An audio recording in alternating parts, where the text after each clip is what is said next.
সবাই ভালো আছো? হ্যাঁ স্যার। হ্যাঁ স্যার, চলে যাচ্ছে। আপনি ভালো আছেন তো? হ্যাঁ হ্যাঁ। কে দিল? ও,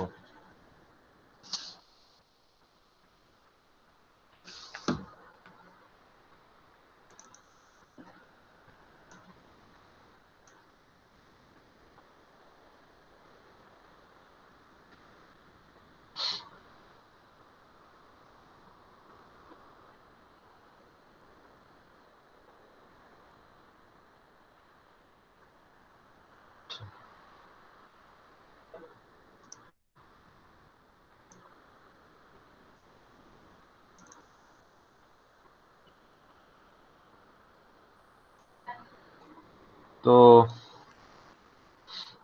শুরু করা যাক নাকি? হ্যাঁ, একদম স্যার। হ্যাঁ, বাকিরা আসুক, আস্তে আস্তে জয়েন করুক। তো দেখো, আমরা এতদিন ধরে কি পড়ছিলাম? মনে আছে কি পড়ছি এতদিন ধরে? Sir, basic electronics. Basic electronics, good.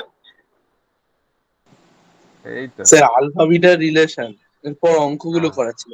হ্যাঁ, ট্রানজিস্টর পড়ছিলাম তাই তো। হ্যাঁ স্যার। হ্যাঁ, এবার ট্রানজিস্টরের বেসিক যে পয়েন্টটা নিয়ে আমরা আগের দিন ডিসকাস করেছিলাম, আমাদের যা আলোচনা হয়েছিল, সেই আলোচনা থেকে যে জিনিসটাকে আমরা আলটিমেট ডিসকভার করতে পেরেছিলাম সেটা হচ্ছে যে সিই মোড। ঠিক আছে, সিই মোড অফ ট্রানজিস্টর অপারেশন,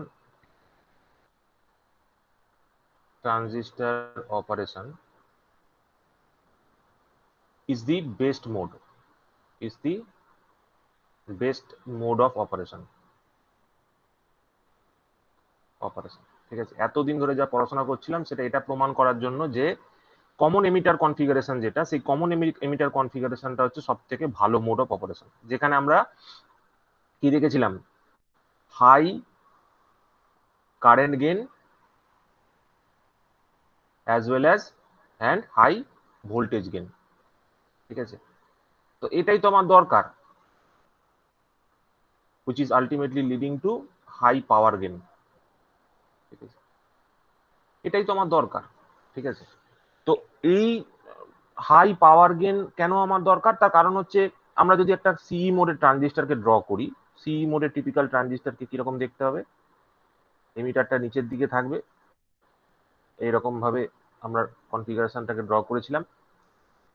আমাদের যে কমন আন্ডারস্ট্যান্ডিং ছিল, এদিক থেকে কালেক্টর কারেন্ট, এদিক থেকে এমিটার কারেন্ট, এখানে বেস কারেন্ট। ঠিক আছে, এবার এইটা যদি আমার কাছে এনপিএন হয়, এনপিএন ট্রানজিস্টর হয়, তো ইন দ্যাট কেস আমাকে মনে রাখতে হবে যে এই জাংশনটাতে আমাকে কি করতে হয়েছিল, এখানে আমার একটা লোড লাগিয়েছিলাম, আর এই ডাইরেকশনে যাতে কারেন্ট ফ্লো হয়, তো এই ডাইরেকশনটা মেনটেন করে আমাকে ভোল্টেজ দিতে হয়েছিল, দ্যাট ইজ ভিসিসি।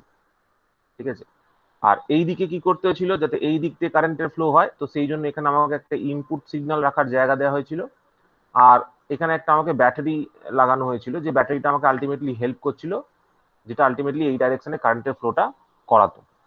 এটা ছিল আমাদের কাছে ইনপুট সিগন্যাল যেখানে আমি দেবো। ঠিক আছে, আর আমাদের যে সার্কিটের আউটপুট সিগন্যালটা সেটা আমরা এইখান থেকে নেবো। ঠিক আছে, this is hour output circuit, circuit বলবো না, output, this is hour output. ঠিক আছে, তো এই আন্ডারস্ট্যান্ডিংটুকু আমাদের এতদিন ধরে তৈরি হয়েছিল। তো এর উপরই দাঁড়িয়ে থেকে আমরা আজকে আরো একটু এগোবো। ঠিক আছে, আরো একটু এটা সম্বন্ধে জানবো। এখানে একটা টার্ম অ্যাসোসিয়েটেড হয়ে থাকে ট্রানজিস্টরের সাথে, যেটাকে আমরা বলি হচ্ছে অ্যাম্পলিফিকেশন অর ফেথফুল অ্যাম্পলিফিকেশন। একটা টার্ম অ্যাসোসিয়েটেড হয়ে থাকে যেটাকে আমরা বলি faithful amplification, faithful amplification, amplification. Faithful মানে কি? ফেথফুলের মানে কি? বাংলা মানে কি ফেথফুলের? হ্যালো, কেউ তো সহানুভূতি। বল। হ্যাঁ, এই সহানুভূতি সহানুভূতি। নয় রে, বিশ্বস্ত, তাই না? বিশ্বস্ত কি বিশ্বস্ত নয়, বলো। হ্যাঁ স্যার, হ্যাঁ স্যার। হ্যাঁ, তো ফেথফুল অ্যাম্পলিফিকেশন এই শব্দটার দরকার কেন পড়লো? তার কারণটা হচ্ছে আমরা ট্রানজিস্টরকে কেন ব্যবহার করি। ট্রানজিস্টরকে ব্যবহার করার মেন কারণ হচ্ছে আমি এখানে একটা ইনপুট সিগন্যাল দেবো, ঠিক আছে, সেই ইনপুট সিগন্যালটাকে যে ম্যাগনিটিউডটা থাকবে সেই ম্যাগনিটিউডটার সাপেক্ষে আমি আউটপুটে একটা ম্যাগনিফাইড আউটপুট পাবো, মানে there will be a change in output, ঠিক আছে।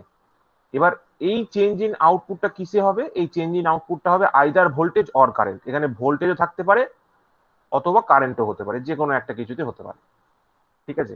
But the power in the input circuit as well as in the output circuit will always remain constant. তাহলে এই যে আমাদের ডিজায়ার যে আমরা একটা ইনপুট সিগন্যাল ছোট দেবো, সেখান থেকে একটা বড় আউটপুট সিগন্যাল দেবো পাবো, তো এইটাকে মেনটেন করার জন্য আমাদের কাছে তিনটে কন্ডিশন খুব গুরুত্বপূর্ণ, ঠিক আছে। 3 ইম্পর্টেন্ট কন্ডিশনস আমাদের কাছে আছে, 3 ইম্পর্টেন্ট কন্ডিশনস আমাদের কাছে আছে। সেগুলো কি কি? 1 নম্বর হচ্ছে যেটাকে আমরা বলি proper zero signal collector current, proper zero signal collector current, এটা হচ্ছে 1 নম্বর। সব আমি বলছি। 2 নম্বর হচ্ছে, দেখো আমরা এখানে একটা ভোল্টেজকে ডিফাইন করেছিলাম, suppose say this is C বা collector point, suppose say this is E emitter point. তো কালেক্টর আর এমিটারের মধ্যে আমি একটা ভোল্টেজকে অ্যাসাইন করেছিলাম যার নাম দিয়েছিলাম VCE, collector to emitter voltage. এবং সিমিলারলি এখানে একটা বেস পয়েন্ট ছিল, বেস ও এমিটারের মাঝখানে একটা ভোল্টেজকে ক্লাসিফাই করেছিলাম যার নাম দিয়েছিলাম ভিবিই। তো এই দুটো ভোল্টেজকে, ঠিক আছে, এই দুটো ভোল্টেজকে আমাদের কাছে প্রপার হতে হবে। তার মানেটা কি? তার মানেটা হচ্ছে, দেখো এই ভিসিই ভোল্টেজটা তোমরা একটা ছবি দেখলে বুঝতে পারবে ভালো করে আরো। যদি একটা এনপিএন ট্রানজিস্টর হয়ে থাকে, একটা এনপিএন ট্রানজিস্টর হয়ে থাকে, আচ্ছা এই জাংশনটাকে আমরা কি জাংশন নাম দিয়েছিলাম? এমিটার জাংশন, জেই। সাপোজ এদিকটা এমিটার আছে, এখানে সাপোজ ধরো বেস আছে, এখানে সাপোজ ধরো কালেক্টর আছে,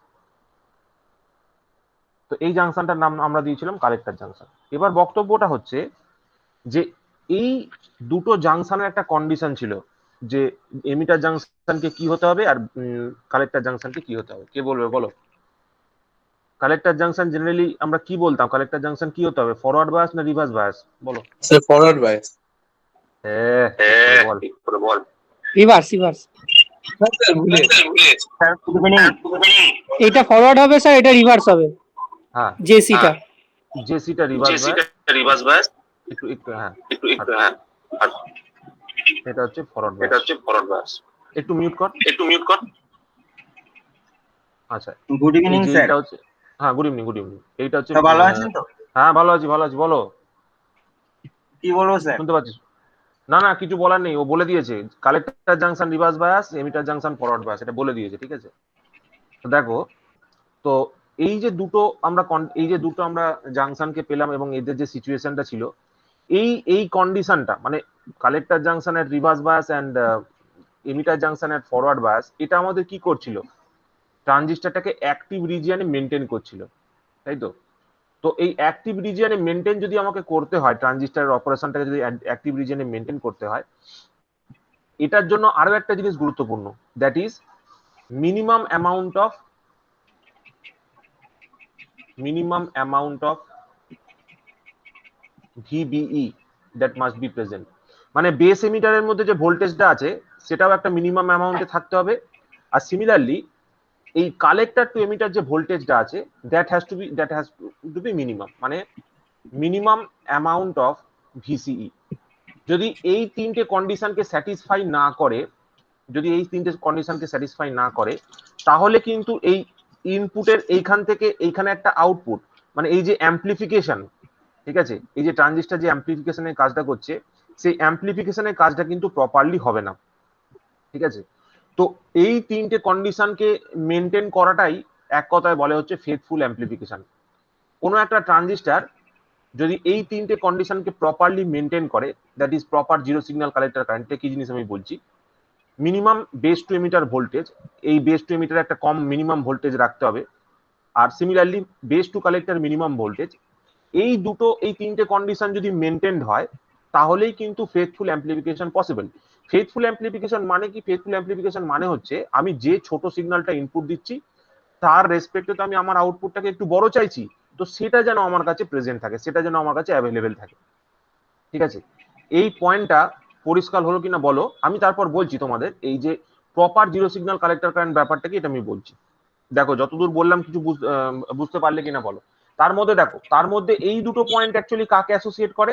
এই দুটো পয়েন্ট অ্যাসোসিয়েট করে এই যে ভিবি, এই যে জে সি, এই যে জে, তোমার এটা এটা কোন জাংশন, কোনটা ফরওয়ার্ড বাস হয়ে আছে, যে ই জাংশনটা, এটা যে ফরওয়ার্ড বাস মেনটেন হবে সেটাতে সাহায্য করে এই দুটো। আর লাস্ট যে পয়েন্টটা আছে এটা অ্যাকচুয়ালি মেনটেন করে যে জেসিটা, যাতে তার রিভার্স বাসটাকে মেনটেন করে। ঠিক আছে, আমরা কি পড়ছি? আমরা পড়ছি ফেথফুল অ্যাম্প্লিফিকেশন। ফেথফুল অ্যাম্প্লিফিকেশন মানে কি? যে ইনপুট সিগন্যাল দিয়েছি তার রেসপেক্টে একটা বড় আউটপুট পাবো। তো এইটা মেনটেন করার জন্য আমাকে কি কাজ করতে হবে? আমাকে এই তিনটে জিনিসকে মেনটেন রাখতে হবে: proper zero signal collector current, minimum amount of VBE, আর minimum amount of VCE. Minimum amount of VBE মানে কি? এই যে বেস টু এমিটার যে ভোল্টেজ, সেটা একটা মিনিমাম ভ্যালু না হলে, আমরা আগের বার ক্যালকুলেশন করে দেখেছিলাম যে এখানে একটা মিনিমাম ভোল্টেজ না থাকলে এটা কখনো তোমার কাট অন হবে, মানে ট্রানজিস্টারটা কন্ডাকশন করবে না। ঠিক সেইভাবে ভিসি যদি একটা মিনিমাম ভ্যালু না থাকে তাহলে কিন্তু ট্রানজিস্টারের কন্ডাকশন কিন্তু হবে না।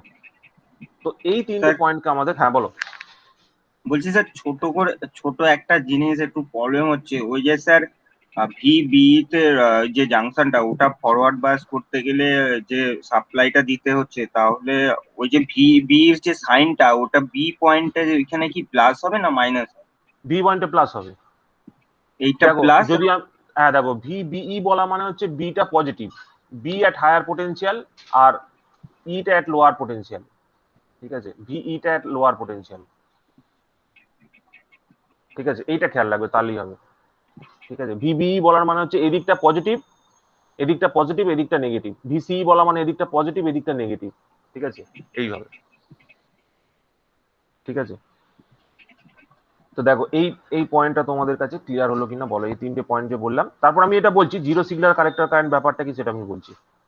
জিরো সিগন্যাল কালেক্টর কারেন্ট ব্যাপারটা আমি তোমাদের বলে দিচ্ছি। বাকি বাকি মোটামুটি কনসেপ্টটা ক্লিয়ার হলো কিনা বলো। এটাকেই বলে ফেথফুল অ্যাম্প্লিফিকেশন। ঠিক আছে, এই টার্মটা আমাদের কাছে একটা গুরুত্বপূর্ণ ব্যাপার। ঠিক আছে, মানে মেন কথা হচ্ছে ফেথফুল অ্যাম্প্লিফিকেশন মানে হচ্ছে it is the process through which the strength of the input signal is raised at the output. তুমি ইনপুটে যে সিগন্যালটা দাও সেই ইনপুট সিগন্যালটাকে, একটা উইক সিগন্যালকে, তার শেপ যেটা রয়েছে, এই যে একটা প্রপার শেপ আছে, এই শেপটাকে মেনটেন রেখে এর যে অ্যাম্প্লিফিকেশন করা, মানে এই যে স্ট্রেংথটাকে বাড়ানো, ঠিক আছে, সেইটাকেই বলে হচ্ছে ফেথফুল অ্যাম্প্লিফিকেশন। ঠিক আছে, আবার বলছি, keeping the input shape of the signal constant, increasing the magnitude or amplitude of the wave, এটাকেই বলে ফেথফুল অ্যাম্প্লিফিকেশন। আর সেটা করার জন্য আমাদের এই তিনটে প্যারামিটারকে কনস্ট্যান্ট রাখতে হয়, তিনটে প্যারামিটারকে মেনটেন করতে হয়, না হলে এটা করা যায় না। এটা হচ্ছে 1 নম্বর পয়েন্ট। দেখো ঠিক আছে, কারোর কোনো প্রবলেম, কোনো অসুবিধা? স্যার বলো। বলছি স্যার, হুম এই যে আইসি যে কারেন্টটা, হুম এইটা স্যার ফ্লো হচ্ছে কিভাবে? কারণ এইটা তো স্যার রিভার্স বায়াসে আছে। হ্যাঁ, এবার এই যে ধরো আইসি কারেন্ট আমি দেখাচ্ছি, আইসি কারেন্টের একটা, আমি আগে প্রথম দিন একদম যখন ক্লাস করেছিলাম, খেয়াল করে দেখবো আমি এখানে একটা ডায়াগ্রাম ড্র করেছিলাম ভিতরে। ঠিক আছে, ও দেখো। আচ্ছা আচ্ছা, তো সেই হোল টোল দেখিয়ে সেই। হ্যাঁ দেখো, আমি করেছিলাম এটা, এই যে দেখতে পাচ্ছ। হ্যাঁ হ্যাঁ ঠিক আছে, এটা পিএনপি ট্রানজিস্টারের জন্য ছিল, আমি এনপিএনটা দেখাই, এই এনপিএন ট্রানজিস্টারের জন্য দেখো। ঠিক আছে, এই কালেক্টর কারেন্টের কিভাবে কম্পোনেন্টে ডিভিশন করে এই ছবিটা আমরা করেছিলাম। ঠিক আছে, এটাই ছিল ওই ডিটেল আইডিয়াটা আর কি। ঠিক আছে, আচ্ছা। তো এই জন্য একই জায়গায় করা আছে। আচ্ছা আচ্ছা, তো এই অবধি আমরা দেখলাম। এবার দেখো, এই জিরো সিগন্যাল কালেক্টর কারেন্ট সম্বন্ধে তোমাদেরও একটা আইডিয়া আছে। কেউ বলতে পারবে what is zero signal collector current? কে বলতে পারবে what is zero signal collector current? Very easy, এই কথাটা শুনেই দেখো বুঝতে পারছো zero signal collector current. Zero signal মানে হচ্ছে যদি কোনো ইনপুট সিগন্যাল না দিই, তো সেই কন্ডিশনেও তো কালেক্টরের মধ্যে দিয়ে একটা কারেন্টের ফ্লো হবে। যদি ইনপুট সিগন্যাল না থাকে, in that case there will be a collector current. তো সেই কালেক্টর কারেন্টটাকে আমরা বলছি জিরো সিগন্যাল কালেক্টর কারেন্ট। মানে এই লাইনটার উদ্দেশ্য একটাই, যে এই ট্রানজিস্টরের মধ্যে দিয়ে কোনো ইনপুট না থাকা সত্ত্বেও একটা minimum value of collector current flow হতে হবে, না হলে কিন্তু ট্রানজিস্টরটা আমরা প্রপার অপারেশন পাবো না, ট্রানজিস্টার থেকে আমরা প্রপার অ্যাম্পলিফিকেশন পাবো না, ফেথফুল অ্যাম্পলিফিকেশন পাবো না। ঠিক আছে, উইদাউট সিগন্যাল যে কালেক্টর কারেন্টটা ফ্লো করবে সেটারও একটা মিনিমাম ভ্যালু থাকতে হবে। ঠিক আছে, এই পয়েন্টটা দেখো বুঝতে পারলে কিনা বলো। 1 মিনিট দাঁড়াও। হ্যাঁ বলো, দেখো এই 3টে পয়েন্ট ক্লিয়ার হলো, তারপর আমরা এগোচ্ছি তাহলে। হ্যাঁ স্যার। আমি একটা জিনিসকে একটা ছোট্ট আইডিয়া দিয়ে রাখছি, আমি বেশি বলবো না এই বিষয়টা সম্বন্ধে, তোমরা একটু পড়ে নেবে। এটা হচ্ছে আর্লি এফেক্ট। ঠিক আছে, আর্লি এফেক্ট। আর্লি এফেক্টটা কি জিনিস? আর্লি এফেক্টটা হচ্ছে যে বেসের মডিউলেশন, মানে base width change due to different biases at the collector junction and emitter junction. ঠিক আছে, এইটা হচ্ছে একটা শর্ট কোশ্চেন, অনেক সময় পরীক্ষায় জিজ্ঞেস করে যে what is early effect. Early effect হচ্ছে যে আমাদের কাছে ধরো এই যে ট্রানজিস্টরটা রয়েছে, ঠিক আছে, এই যে ট্রানজিস্টরটা আছে, এটাকে আমি একটু বড় করে দেখাচ্ছি বেসটাকে। ঠিক আছে, NPN।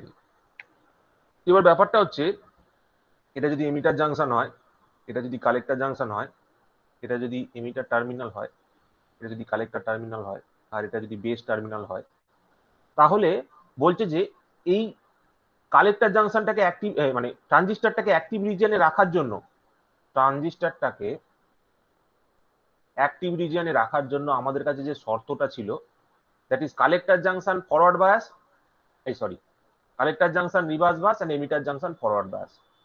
তো এই বায়াসিংটা মেনটেন করার জন্য there is a change in the modulation of the there is a change in the base width. Base মানে কোনটা? এইটা, এই বেস এর উইডথের একটা চেঞ্জ হয়। ঠিক আছে, বেসের উইডথের চেঞ্জ হওয়া মানে কি? দেখো একটা জিনিস ভালো করে বোঝো, যখনই আমরা একটা জাংশন বলি, জাংশন মানে ধরো এখানে একটা ডিপ্লিশন জোন তৈরি হয়েছে, সাপোজ ধরো consider this as a depletion zone. ঠিক আছে, consider this as a depletion zone. এবার ব্যাপারটা হচ্ছে যখন আমি এই ট্রানজিস্টরটাকে ফরওয়ার্ড বায়াস করছি, এই ট্রানজিস্টরটাকে যখন ধরো আমি অ্যাক্টিভ জোনে নিয়ে আসছি, তখন কালেক্টর জাংশনটা রিভার্স বায়াস হচ্ছে। তার মানে এই যে তোমার ডিপ্লিশন রিজিয়নটা আছে, সেই ডিপ্লিশন রিজিয়নটা বড় হয়ে যাচ্ছে। ঠিক কি ঠিক নয় বলো? এরকম ভাবে বড় হচ্ছে ডিপ্লিশন রিজিয়নটা। বলো, বুঝতে পারছো কি বললাম?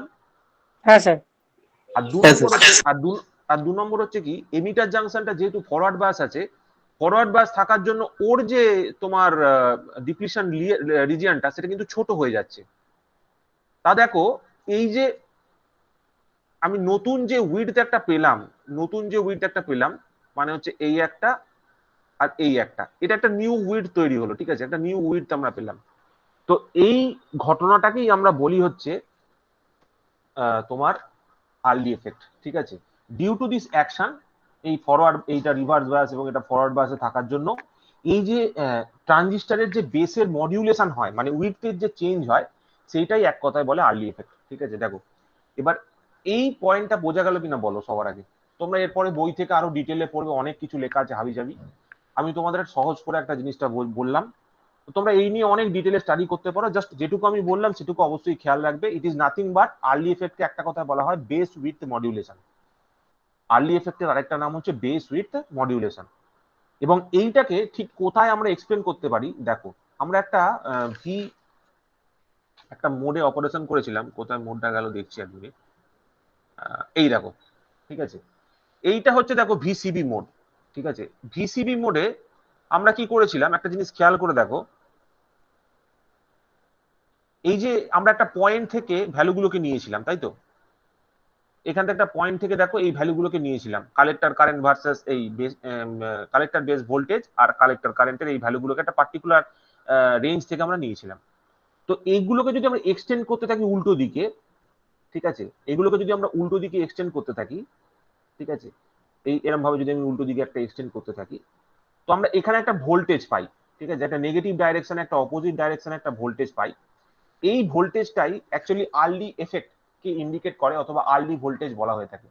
এই যে পয়েন্টটা যদি আমরা উল্টো দিকে কোনোভাবে এক্সটেন্ড করতে পারি, মানে রিভার্স দিকে আমি যদি ভোল্টেজ অ্যাপ্লাই করতে পারি, তো এই কন্ডিশনটাই অ্যাকচুয়ালি আর্লি এফেক্টটাকে সিচুয়েট করে, মানে আর্লি এফেক্টটাকে ইন্ডিকেট করে।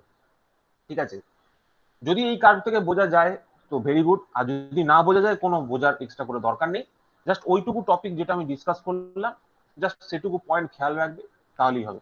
খেয়াল রাখবে যে এই পয়েন্টটাই হচ্ছে আমার কাছে আর্লি ভোল্টেজ বলে, VA, early voltage. Early voltage মানে হচ্ছে কালেক্টর বেস জাংশনটাকে যদি আমি রিভার্স ভোল্টেজ অ্যাপ্লাই করি, এদিকটা কি ছিল, মাইনাস ভিসিবি ছিল, এদিকে প্লাস ভিসিবি হলে এদিকে মাইনাস ভিসিবি।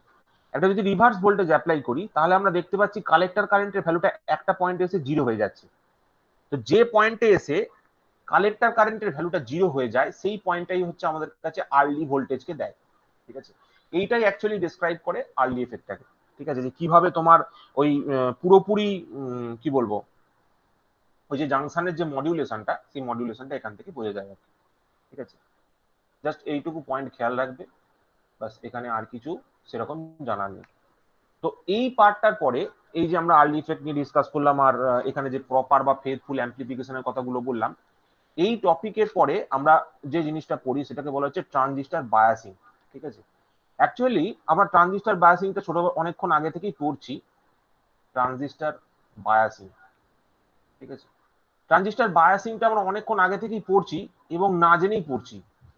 সেই ট্রানজিস্টর বায়াসিং ব্যাপারটা কি, দেখো আমি এইমাত্র তোমাদেরকে বারবার বলছিলাম যেটা, যে কালেক্টর জাংশনকে আমাদের রিভার্স বায়াস করতে হবে আর এমিটার জাংশনকে আমাদের ফরওয়ার্ড বায়াস করতে হবে। এই কন্ডিশনটাই হচ্ছে, এই যে পার্টিকুলার কন্ডিশনটাই, এইটাই হচ্ছে আমাদের ট্রানজিস্টরকে বায়াসিং। ট্রানজিস্টর বায়াসিং মানে হচ্ছে এই পার্টিকুলার জোনে, যেহেতু আমাদের ট্রানজিস্টরকে আমরা অপারেট করাই, যেটাকে আমরা বলি অ্যাক্টিভ রিজিয়ন, তো এই পার্টিকুলার যে কি বলবো biasing of the collector junction and emitter junction, এইটাকে মেনটেন করাটাই আমরা বলি ট্রানজিস্টর বায়াসিং। ট্রানজিস্টর বায়াসিং মানে হচ্ছে আমরা এতক্ষণ ধরে এটাই করে আসছি, বারবার এই ট্রানজিস্টরটাকে একটা পার্টিকুলার ভোল্টেজে, এই যে এখানে ধরো আমরা এখানে যে সার্কিটটা ড্র করেছি, এটা যে ভিবিবি ছিল, ভিবিবিটাকে যে এই পোটেনশিয়ালি আমাকে কানেকশন করতে হবে, আর এই পোলারিটিতেই যে আমাকে কানেকশন করতে হবে, আর ভিসিসিটাকে যে এই পোলারিটিতেই কানেকশন করতে হবে, এটাই অ্যাকচুয়ালি আমাদের বোঝায় হচ্ছে তোমার কি বললাম, ট্রানজিস্টরের প্রপার বায়াসিং। ঠিক আছে, সো আরো একটা ভাবে তুমি এটাকে বলতে পারো, যেমন ধরো আমি এইমাত্র বললাম যে জিরো সিগন্যাল কালেক্টর কারেন্ট, এই যে জিরো সিগন্যাল কালেক্টর কারেন্ট দিয়েও তুমি বলতে পারো, যদি কোনো ইনপুট সিগন্যাল না থাকে তাহলে কালেক্টরের মধ্যে দিয়ে যে কারেন্টটা ফ্লো হয় that is called as zero signal collector current. তো জিরো সিগন্যাল কালেক্টর কারেন্টের যে পোলারিটি বা যে ডাইরেকশন, সেইটাকে মেনটেন রাখার জন্য, ঠিক আছে, সেইটাকে মেনটেন রাখার জন্য যে ধরনের ভোল্টেজ বা যে পোলারিটির ভোল্টেজ আমাকে অ্যাপ্লাই করতে হয়, that is nothing but hour transistor biasing. So এরকম ভাবে বলতে পারো the proper flow of the zero signal current and the maintenance of proper collector emitter voltage. মানে কালেক্টর এমিটার ভোল্টেজ মানে এই যে ভিসি যে ভোল্টেজটা আছে, এই ভোল্টেজটা যাতে প্রপার পোলারিটিতে মেনটেন হয়, এটা প্লাস এটা মাইনাস। ঠিক আছে, এইটাই আমাদের কাছে এক কথায় ট্রানজিস্টর বায়াসিং কে ইন্ডিকেট করে। দেখো এটা বুঝতে পারলে কিনা বলো, এটা খুব ইম্পর্টেন্ট একটা পার্ট, যেটা আমরা এতক্ষণ ধরে করে আসছি, আমরা না জানতেই বারবার কালেক্টর জাংশনকে রিভার্স বায়াস, এমিটার জাংশনকে ফরওয়ার্ড বায়াস, এটা আমরা প্রথম থেকেই করে আসছি। বাট আজকে বা এখন আমরা কি করলাম, এটাকে একটা টার্ম দিলাম, যেটাকে আমরা বললাম হচ্ছে ট্রানজিস্টর বায়াসিং বলে। মানে পার্টিকুলার কালেক্টর জাংশনের মধ্যে দিয়ে যে কালেক্টর জাংশনকে যে রিভার্স বায়াস করতে হবে, তার মানেটা কি, তার মানেটা হচ্ছে যে zero signal collector current, zero signal collector current current যে প্রপার পোলারিটি বা প্রপার ডাইরেকশন, সেটা আমাদের মেনটেন করতে হবে, প্রপার ডাইরেকশনকে মেনটেন করতে হবে। এইটা আমাদের কাছে সব থেকে গুরুত্বপূর্ণ। দেখো বুঝতে পারলে কিনা বলো। ঠিক আছে, জাস্ট আমরা আজকে তিনটে টপিক পড়লাম, একটা হচ্ছে হোয়াট ইজ ফেথফুল অ্যাম্প্লিফিকেশন, তারপর পড়লাম হোয়াট ইজ আর্লি এফেক্ট, তারপর পড়লাম ট্রানজিস্টর বায়াসিং। এই তিনটে জিনিসকে আজকে আমরা দেখলাম। দেখো এইটা নিয়ে কারোর কোনো ডাউট, কারোর কোনো প্রশ্ন যদি থাকে জিজ্ঞেস করো। আস্তে আস্তে আমরা কি করবো বলতো, ট্রানজিস্টরের বেশ কিছু কিছু টপিক পড়বো, এবং তার মধ্যে ট্রানজিস্টরকে এই যে বায়াসিং এর যে বিভিন্ন টেকনিক্স আছে, ঠিক আছে, এবং কত রকম ভাবে ট্রানজিস্টরকে বায়াসিং করা যেতে পারে, সেইটাকে আমরা দেখবো। ঠিক আছে, তো জাস্ট একটা আইডিয়া দিয়ে দিই তোমাদের, এরপরে আমরা অন্য একটা টপিকে এগোবো। জেনারেলি ট্রানজিস্টর বায়াসিংকে আমরা চারটে পদ্ধতিতে করতে পারি। ঠিক আছে, চারটে পদ্ধতি আছে। একটা হচ্ছে ফর এক্সাম্পল যেটাকে আমরা বলি হচ্ছে base register method. Base register method, একটা নাম হচ্ছে বেস রেজিস্টার মেথড। ঠিক আছে, 2 নম্বরটা হচ্ছে আমরা বলে থাকি emitter bias method. Emitter bias method, এগুলো কিছুই নয়, এগুলো জাস্ট এক একটা সার্কিট। ঠিক আছে, এবং সেই সার্কিটগুলো আমরা অলরেডি লজিক্যালি খানিকটা করেওছি, ছবিটা দেখলেও তোমাদের আরো ভালোভাবে ক্লিয়ার হবে। 3 নম্বর হচ্ছে বায়াসিং উইথ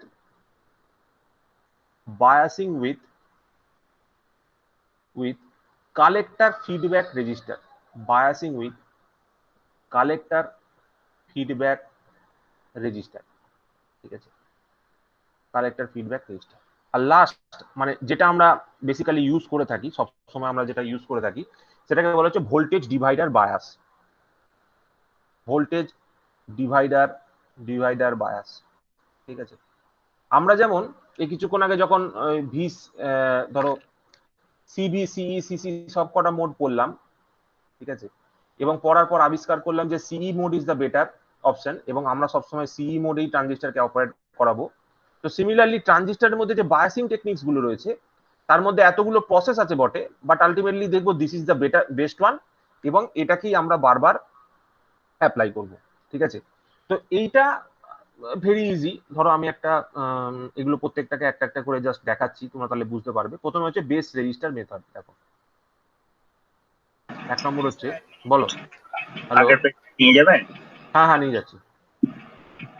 দাঁড়ান স্যার, একটুখানি লিখে নিন। হ্যাঁ অবশ্যই অবশ্যই, লেখো লেখো, যারা লিখছো তারা লেখো, তাড়াহুড়ো কিছু নেই, আমার তাড়াহুড়ো নেই।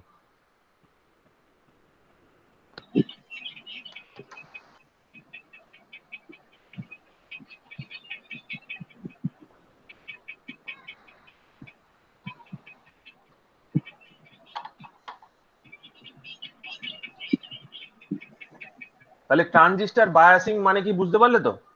দেখো, সবাইকে জিজ্ঞেস করলে বলতে পারবে তো হোয়াট ইজ ট্রানজিস্টার বায়াসিং?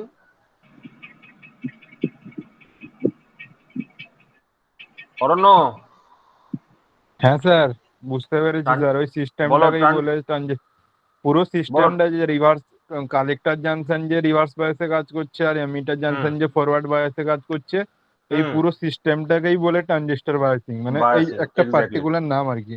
হ্যাঁ হ্যাঁ হ্যাঁ, তাই ওই তো। টার্মটাকে আমরা বলি ট্রানজিস্টার বায়াসিং। ঠিক আছে, শুনবে, সব শুনবে, আস্তে আস্তে আস্তে আস্তে সব আমরা করতে থাকবো।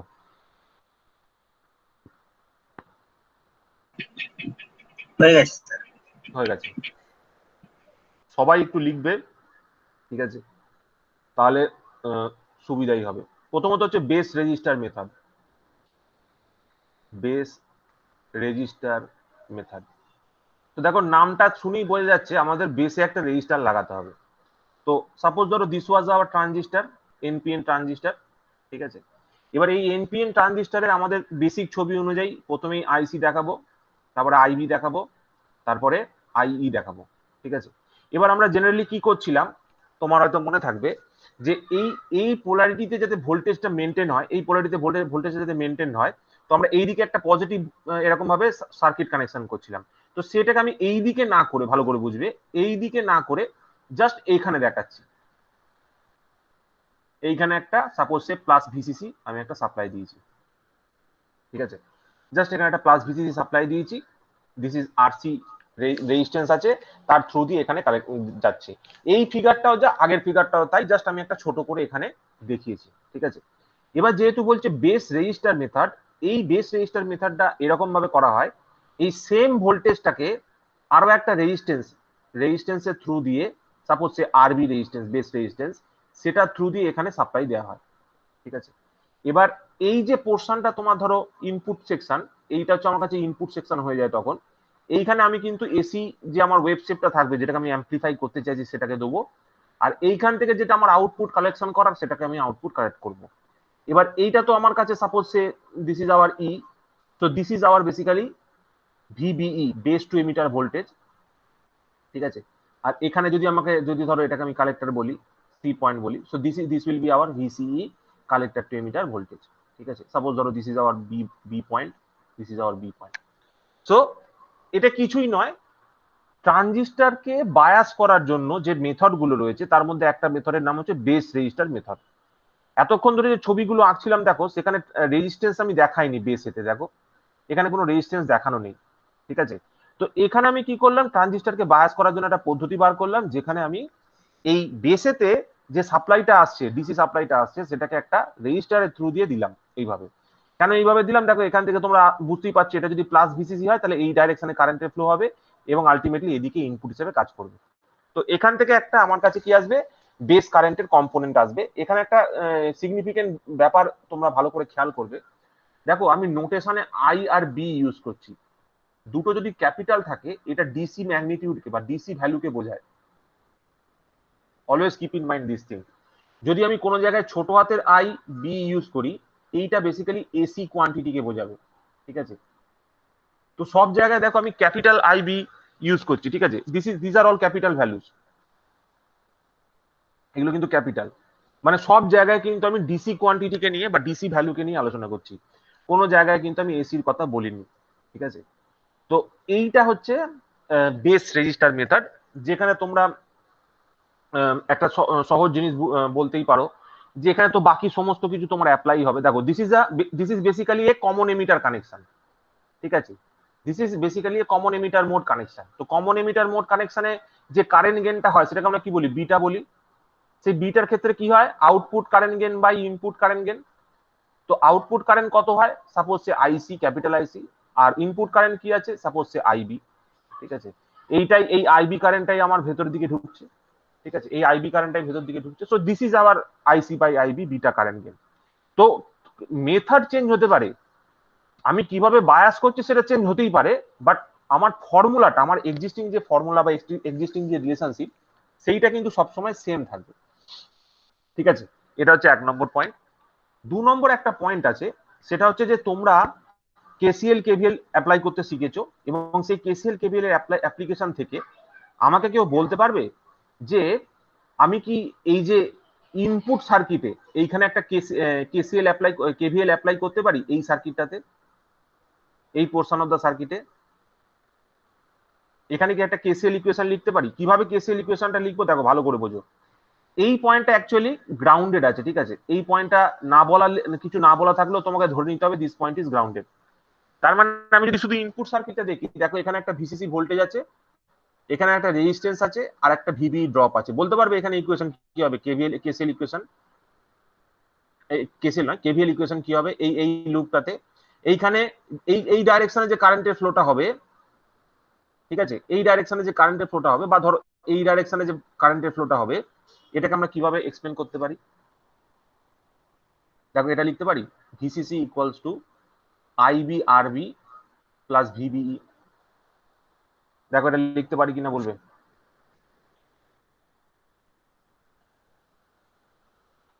হ্যালো, এই ইকুয়েশনটা লিখতে পারবো তো?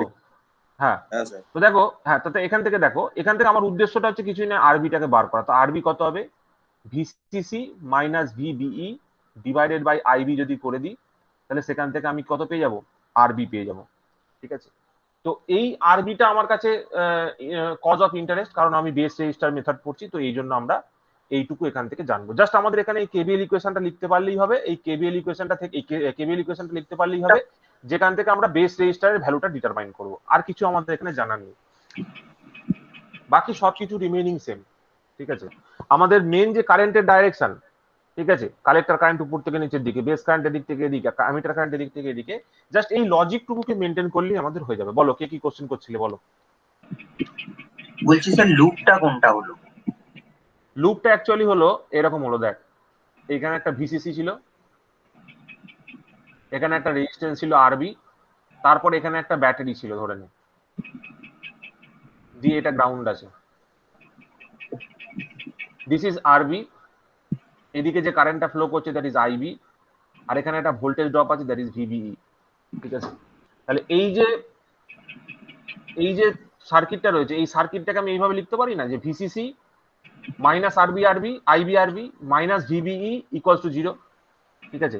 জাস্ট এই পাথটাকে ফলো কর, জাস্ট এখানে একটা ব্যাটারি ধরে নে, বা এইটাকে এইভাবেও ভাবতে পারিস, তোরা যদি কারেন্টের লুপের সাপেক্ষে ভাবিস, তোরা কারেন্টের দিক দিয়ে যদি দেখার চেষ্টা করিস, তাহলে তোরা এটাকে এইভাবে দেখ, এইভাবে দেখ, ঠিক আছে? কারেন্টের ডাইরেকশন দিয়ে যদি ভাবার চিন্তা করো, তাহলে এইভাবে দেখো, ট্রানজিস্টরের ভেতর দিয়ে ফ্লো হচ্ছে। এখানে একটা কি ছিল, এটা এন ছিল, এটা পি ছিল, এটা এন ছিল। একটা রেজিস্টারের পর সেটা বেসের পি থেকে এন হয়ে বাইরে বেরিয়ে গেল, ঠিক আছে? এইভাবে ভাবতে পারো। আমি জাস্ট এখানে একটা ব্যাটারি দিয়ে শো করে দিয়েছি ব্যাপারটাকে, যাতে করে বুঝতে সুবিধা হয়, ঠিক আছে? দেখো এই পয়েন্টটা বুঝতে পারলে কিনা বলো।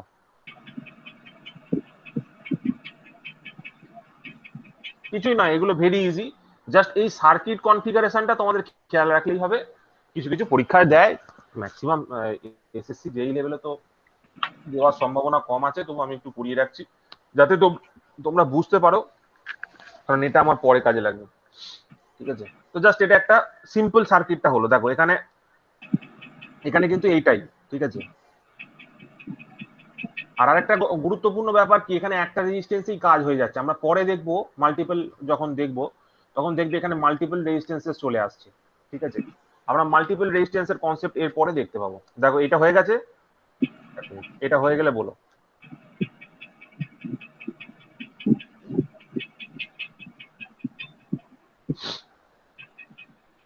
এটা যদি হয়ে গিয়ে থাকে বলবে।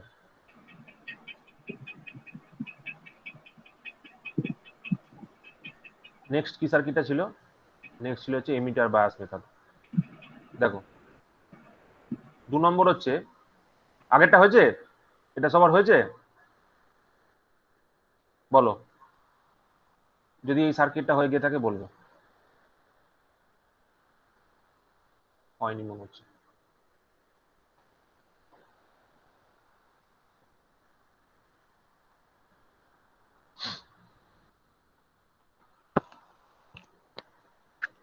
হয়ে গেলে বলবে।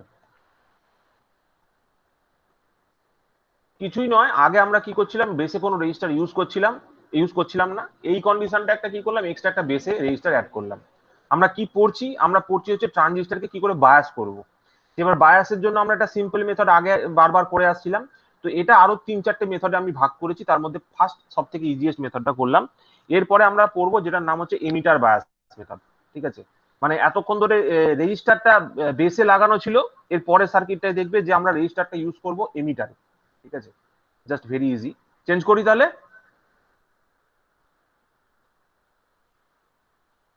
কোথায় রে, আমি একা নাকি?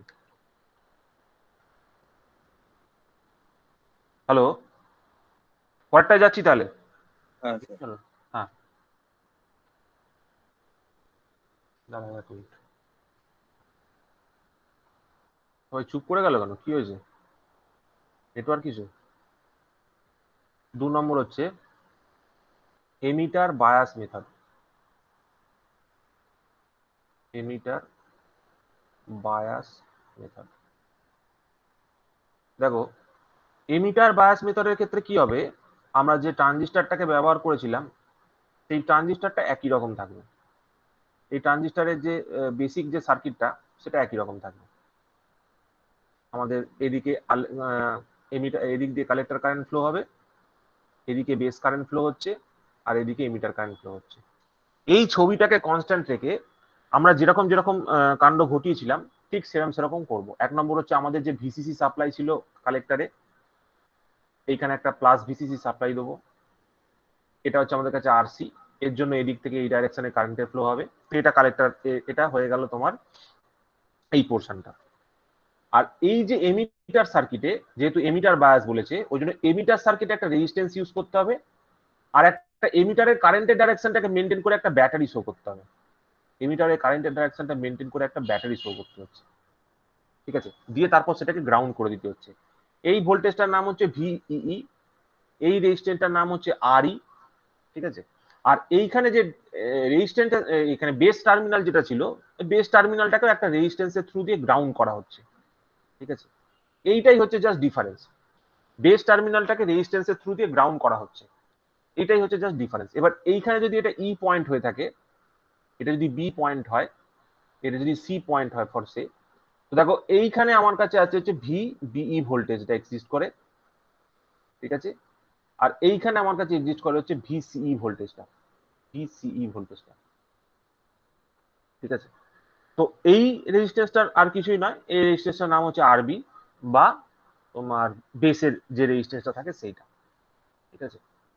তো এইভাবে আমরা জেনারেলি এমিটার বায়াস মেথডটাকে বলে থাকি। দেখো এখানেও কিন্তু সেম জিনিস, এখানেও তুমি যদি দেখো কালেক্টর কারেন্টের জাংশন, কালেক্টর কারেন্টের যে জাংশন জেসি, সেটাও আমার কাছে রিভার্স বায়াস হয়ে আছে। আর যদি আমাদের কাছে জেই দেখো, that is also forward bias হয়ে আছে, ঠিক আছে।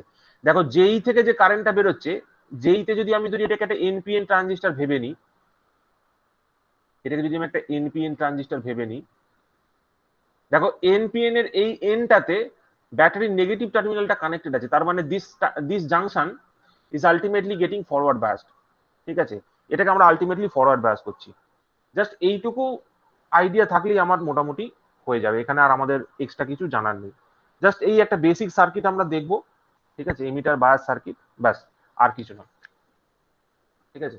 সার্কিট গুলো কিছু আলাদা কিছু আছে কি, দেখো ভেরি ইজি কি ইজি নয়, এখানে তো আলাদা কিছু করছি না, জাস্ট যে টার্মটা আমরা ইউজ করছি, যখন ধর আমরা বেস রেজিস্টার বললাম, তখন রেজিস্টার, বেসের যে রেজিস্টারটা ছিল তাকে একটা ভোল্টেজ সোর্সের সাথে কানেক্ট করে দিলাম, কিপিং দা পোলারিটি কনস্ট্যান্ট, কারেন্টের পোলারিটিটাকে কনস্ট্যান্ট রেখে। সিমিলারলি যখন আমি এমিটার বায়াস মেথডের কথা বললাম, তখন এমিটারের কারেন্টের পোলারিটিটাকে বজায় রেখে সেখানে একটা রেজিস্ট্যান্স আর একটা তোমার ব্যাটারি এখানে আমরা কানেকশন করলাম।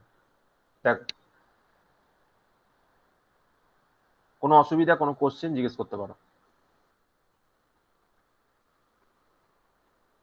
হ্যালো, রেসপন্স না করলে তো আমি বুঝতে পারবো না। না হ্যালো, স্যার, ঠিক আছে। ঠিক আছে, তো দেখো, স্যার হ্যাঁ বলো। বলছি স্যার, বেসটা ফরওয়ার্ড বাস কিভাবে হলো? বেসটা দেখো, এইটা নেগেটিভ, এটা নেগেটিভ, তো এই দেখো এখানে নেগেটিভ আছে, বলো হুম। জিরো বড় না নেগেটিভ বড়? জিরো বড়। তো সেই অর্থে দেখো, ঠিক কি ঠিক না, এটা হায়ার পোটেনশিয়ালে আছে, this is at lower potential, তাহলে এটা ফরওয়ার্ড বাস হয়ে গেল না? হুম বুঝতে পারলে? হুম হুম হুম। তো এইটা এইভাবে ঘুরিয়ে একটু করা আছে, আর কিছুই না, একই ব্যাপার। আচ্ছা, নেক্সট যেটা আমরা পড়বো সেটা কি নাম ছিল বলতো, 3 নম্বরটা? 3 নম্বরটা ছিল হচ্ছে biasing with collector feedback register, একই ব্যাপার। 3 নম্বরটা হচ্ছে বায়াসিং উইথ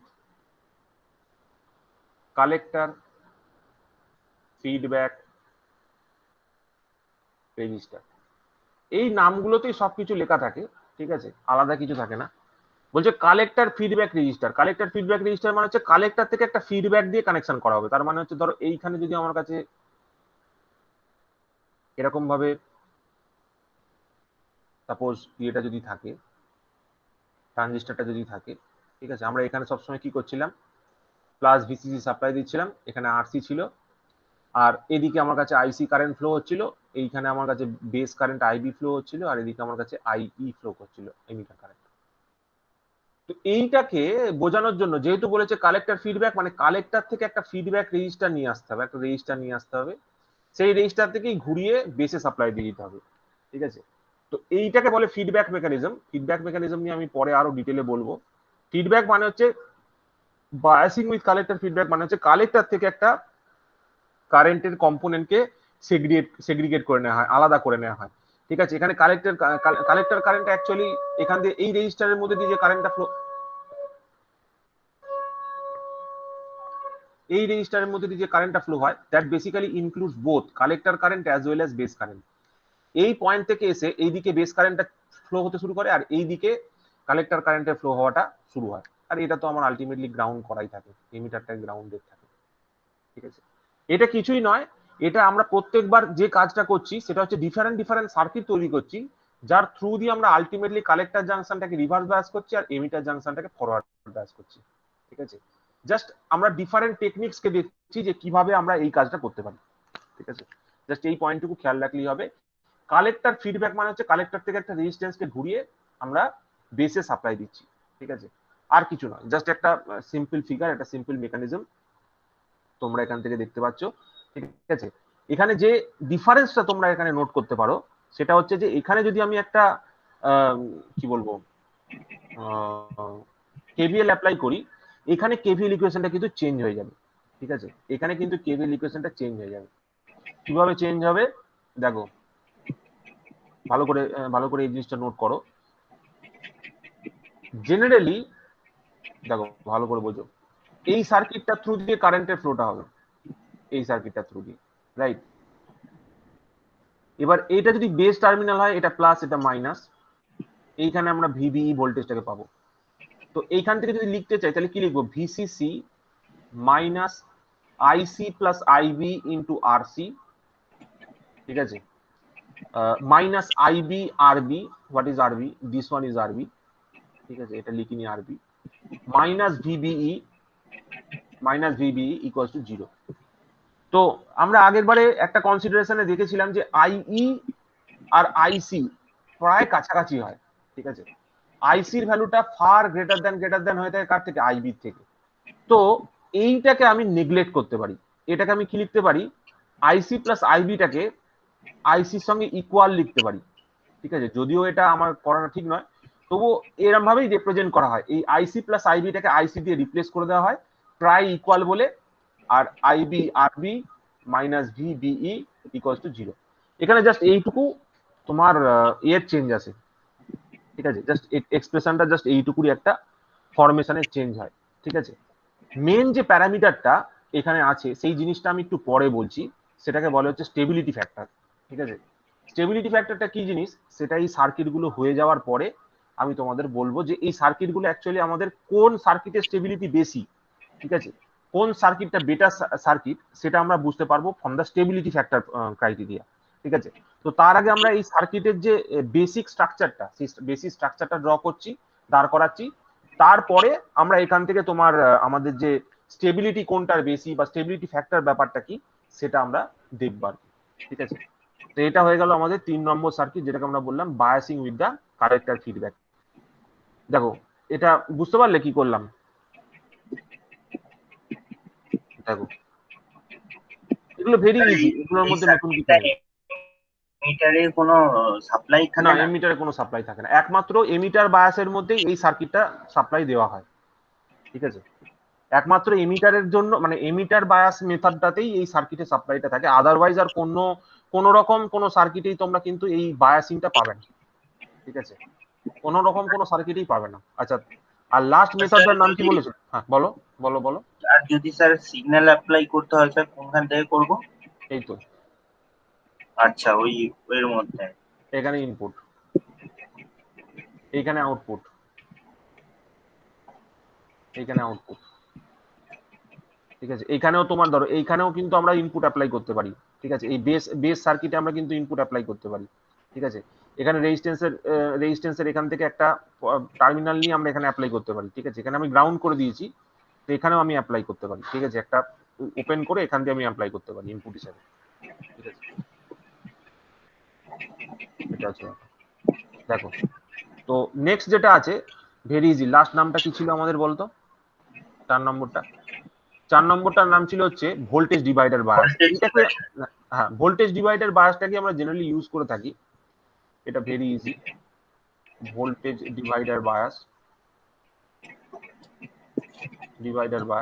এখানে অ্যাকচুয়ালি একটা ভোল্টেজ ডিভাইডার নেটওয়ার্ক কানেকশন করা থাকে। ভোল্টেজ ডিভাইডার নেটওয়ার্ক মানে কি, সাপোজ ধর দিস ওয়াজ আওয়ার ট্রানজিস্টার, এই ট্রানজিস্টারের আমরা এতক্ষণ ধরে পড়ে আসছি, এখানে উপরে একটা আরসি দিয়ে একটা ভিসিসি সাপ্লাই আসছে, এখানে একটা ভিসিসি সাপ্লাই আছে, প্লাস ভিসিসি সাপ্লাই আছে, আর এইখানে একটা, এইবার এই কন্ডিশনে এখানে একটা রেজিস্ট্যান্স দেখানো হয় আরই, আর এখানে আমার বেসিক্যালি যেটা করা থাকে সেটা হচ্ছে এখানে একটা, এখানে জেনারেলি গ্রাউন্ড করা থাকে, ঠিক আছে, এখানে জেনারেলি গ্রাউন্ড করা থাকে, ঠিক আছে, বা এখানে গ্রাউন্ড বলবো না, এখানে বলা ভালো হচ্ছে মাইনাস ভিই বলা ভালো, অথবা ঠিক আছে গ্রাউন্ডই লেখ, এখানে গ্রাউন্ড করা থাকে, ঠিক আছে। আর এইখানে একটা আমার ভোল্টেজ ডিভাইডার নেটওয়ার্ক করা হয়। ভোল্টেজ ডিভাইডার নেটওয়ার্ক মানে হচ্ছে এরকম একটা রেজিস্টার, এইরকম একটা রেজিস্টার, ঠিক আছে, আর এই দুটো রেজিস্টারের ঠিক মিড পয়েন্ট থেকে আমরা বেসে সাপ্লাইটা দিই, এই দুটো রেজিস্টারের ঠিক মিড পয়েন্ট থেকে আমরা বেসে সাপ্লাইটা দিই, ঠিক আছে। আর এইটা আমার কাছে এই পয়েন্টে কানেক্টেড থাকে, এইটা এর সাথে এই পয়েন্টে কানেক্ট। ভোল্টেজ ডিভাইডার মানে হচ্ছে সাপোজ ধর এরকম দুটো রেজিস্টার যদি থাকে প্যারালালি, তোরা এটা খুব ভালো করেই জানিস, সাপোজ ধর এখানে যদি 10 ভোল্ট আমি সাপ্লাই দিই, এটা যদি গ্রাউন্ড থাকে, এটা যদি 2 ভোল্ট হয়, এটা যদি 2 ভোল্ট হয়, এই 2 ওহম হয়, তাহলে তোরা বুঝতেই পারছিস যে এখানে কত ভোল্টেজ পাবো। বলো এখানে কত ভোল্টেজ পাবো, এখানে কত ভোল্টেজ পাবো মানে এর অ্যাক্রসে কত ভোল্টেজ পাবো। এখানে দুটো রেজিস্টার সেম, তো কত পাবো? 5 ভোল্ট 5 ভোল্ট। 5 ভোল্ট পাবো। তো এইখানে ওই রকম ভাবে আমরা কি করি, এইখানে ওই রকম ভাবে আমরা একটা R1 রেজিস্ট্যান্স ইউজ করি, এখানে একটা R2 রেজিস্ট্যান্স ইউজ করি, এবং এই R1 এবং R2 রেজিস্ট্যান্সের যে ভ্যালুগুলো সেগুলো এক ধরনের ফিক্সড ভ্যালু থাকে, সেইটাই ডিফাইন করে যে এই ভিবি ভোল্টেজটা কত, মানে বেস টু এমিটার কত ভোল্টেজ পড়বে। এখানে বেস টু এমিটার কত ভোল্টেজ পড়বে সেইটা ডিটারমাইন করে কে এই R1 R2 নেটওয়ার্কটা। এই R1 R2 ভ্যালুটাকে সেই অনুযায়ী আমাকে সিলেকশন করতে হয়, মানে এই অনুযায়ী আমাদের সিলেকশন করতে হয়। এখানে জাস্ট কি হচ্ছে যে এই ভিসিসি সাপোজ 10 ভোল্ট, তো এই রেসপেক্টে এইখানে একটা ভোল্টেজ পাচ্ছি এই নিচেরটায় R2 টাতে, সেইটাই আমার কাছে বেসে ভোল্টেজ হিসেবে অ্যাপ্লাইড হচ্ছে। ঠিক আছে, দিস ইজ দ্য থিং। এখানে এখানে আর অন্য কিছু নেই। এখানে জাস্ট একটা পয়েন্ট খেয়াল রাখতে হয়, সাপোজ এখানে একটা কারেন্ট আমাকে এক্সট্রা ধরতে হয়, দ্যাট ইজ I1। ঠিক আছে, এখানে তো আমরা জানি আইসি কারেন্ট ফ্লো হচ্ছে, এখানে তো আমরা জানি আইবি কারেন্ট ফ্লো হচ্ছে, আর এখানে তো আমরা জানি আইই কারেন্ট ফ্লো হচ্ছে। ঠিক আছে, জাস্ট এই পয়েন্টটা খেয়াল রাখলেই হবে। ঠিক আছে, এইবার এইটাই আমরা বেসিক্যালি ম্যাক্সিমাম কেসেসে আমরা এটাকে ইউজ করে থাকি এই সার্কিটটাকে। ঠিক আছে, তো এখানে আর সেরকম আমাদের কিছু জানার নেই, জাস্ট এখানে এইটুকু দেখবো যে দিস ইজ আওয়ার ভিসিই, এটাকে আমরা ভিসিই বলে থাকি, কালেক্টর টু এমিটার ভোল্টেজ। ঠিক আছে, এটা কালেক্টর টু এমিটার ভোল্টেজ বলা হয়। আর এইখানে রেজিস্ট্যান্সের অ্যাক্রসে যে ভোল্টেজটা থাকে দ্যাট ইজ ভিই, ভিই দিয়ে ডিফাইন করা হয়। এই এমিটারের অ্যাক্রসে যে ভোল্টেজটা থাকে, দিস ইজ বেসিক্যালি গ্রাউন্ডেড, এটা গ্রাউন্ডেডই থাকে। ঠিক আছে, এগুলো হচ্ছে জাস্ট আমাদের ওই, দেখো এক্ষেত্রেও কিন্তু সেম জিনিস হচ্ছে। ঠিক আছে, এক্ষেত্রেও কিন্তু সেম জিনিস হচ্ছে, মানে কালেক্টর জাংশনকে তুমি যদি ফরওয়ার্ড করে দেখো that will be reverse bias, and emitter জাংশনকে তুমি যদি খেয়াল করে দেখো that will be forward bias. ঠিক আছে, জাস্ট বায়াসিং এর ডিফারেন্ট যে টেকনিক্স গুলো আছে, সেই 4টে ডিফারেন্ট যে টেকনিক রইলো, সেই 4টে ডিফারেন্ট টেকনিককে আজকে আমরা দেখলাম। ঠিক আছে, তো এইগুলোর মেন উদ্দেশ্যটা কি? এইগুলোর মেন উদ্দেশ্যটা হচ্ছে আমাদের যে ট্রানজিস্টরটা আমরা ব্যবহার করি, সেই ট্রানজিস্টরের একটা গুরুত্বপূর্ণ প্রপার্টি আছে যেটাকে আমরা বলি হচ্ছে স্টেবিলিটি ফ্যাক্টর। ঠিক আছে, স্টেবিলিটি ফ্যাক্টর। দেখো, বলো কেউ আছো এরকম যে স্টেবিলিটি ফ্যাক্টর সম্বন্ধে বলতে পারবে? হ্যালো,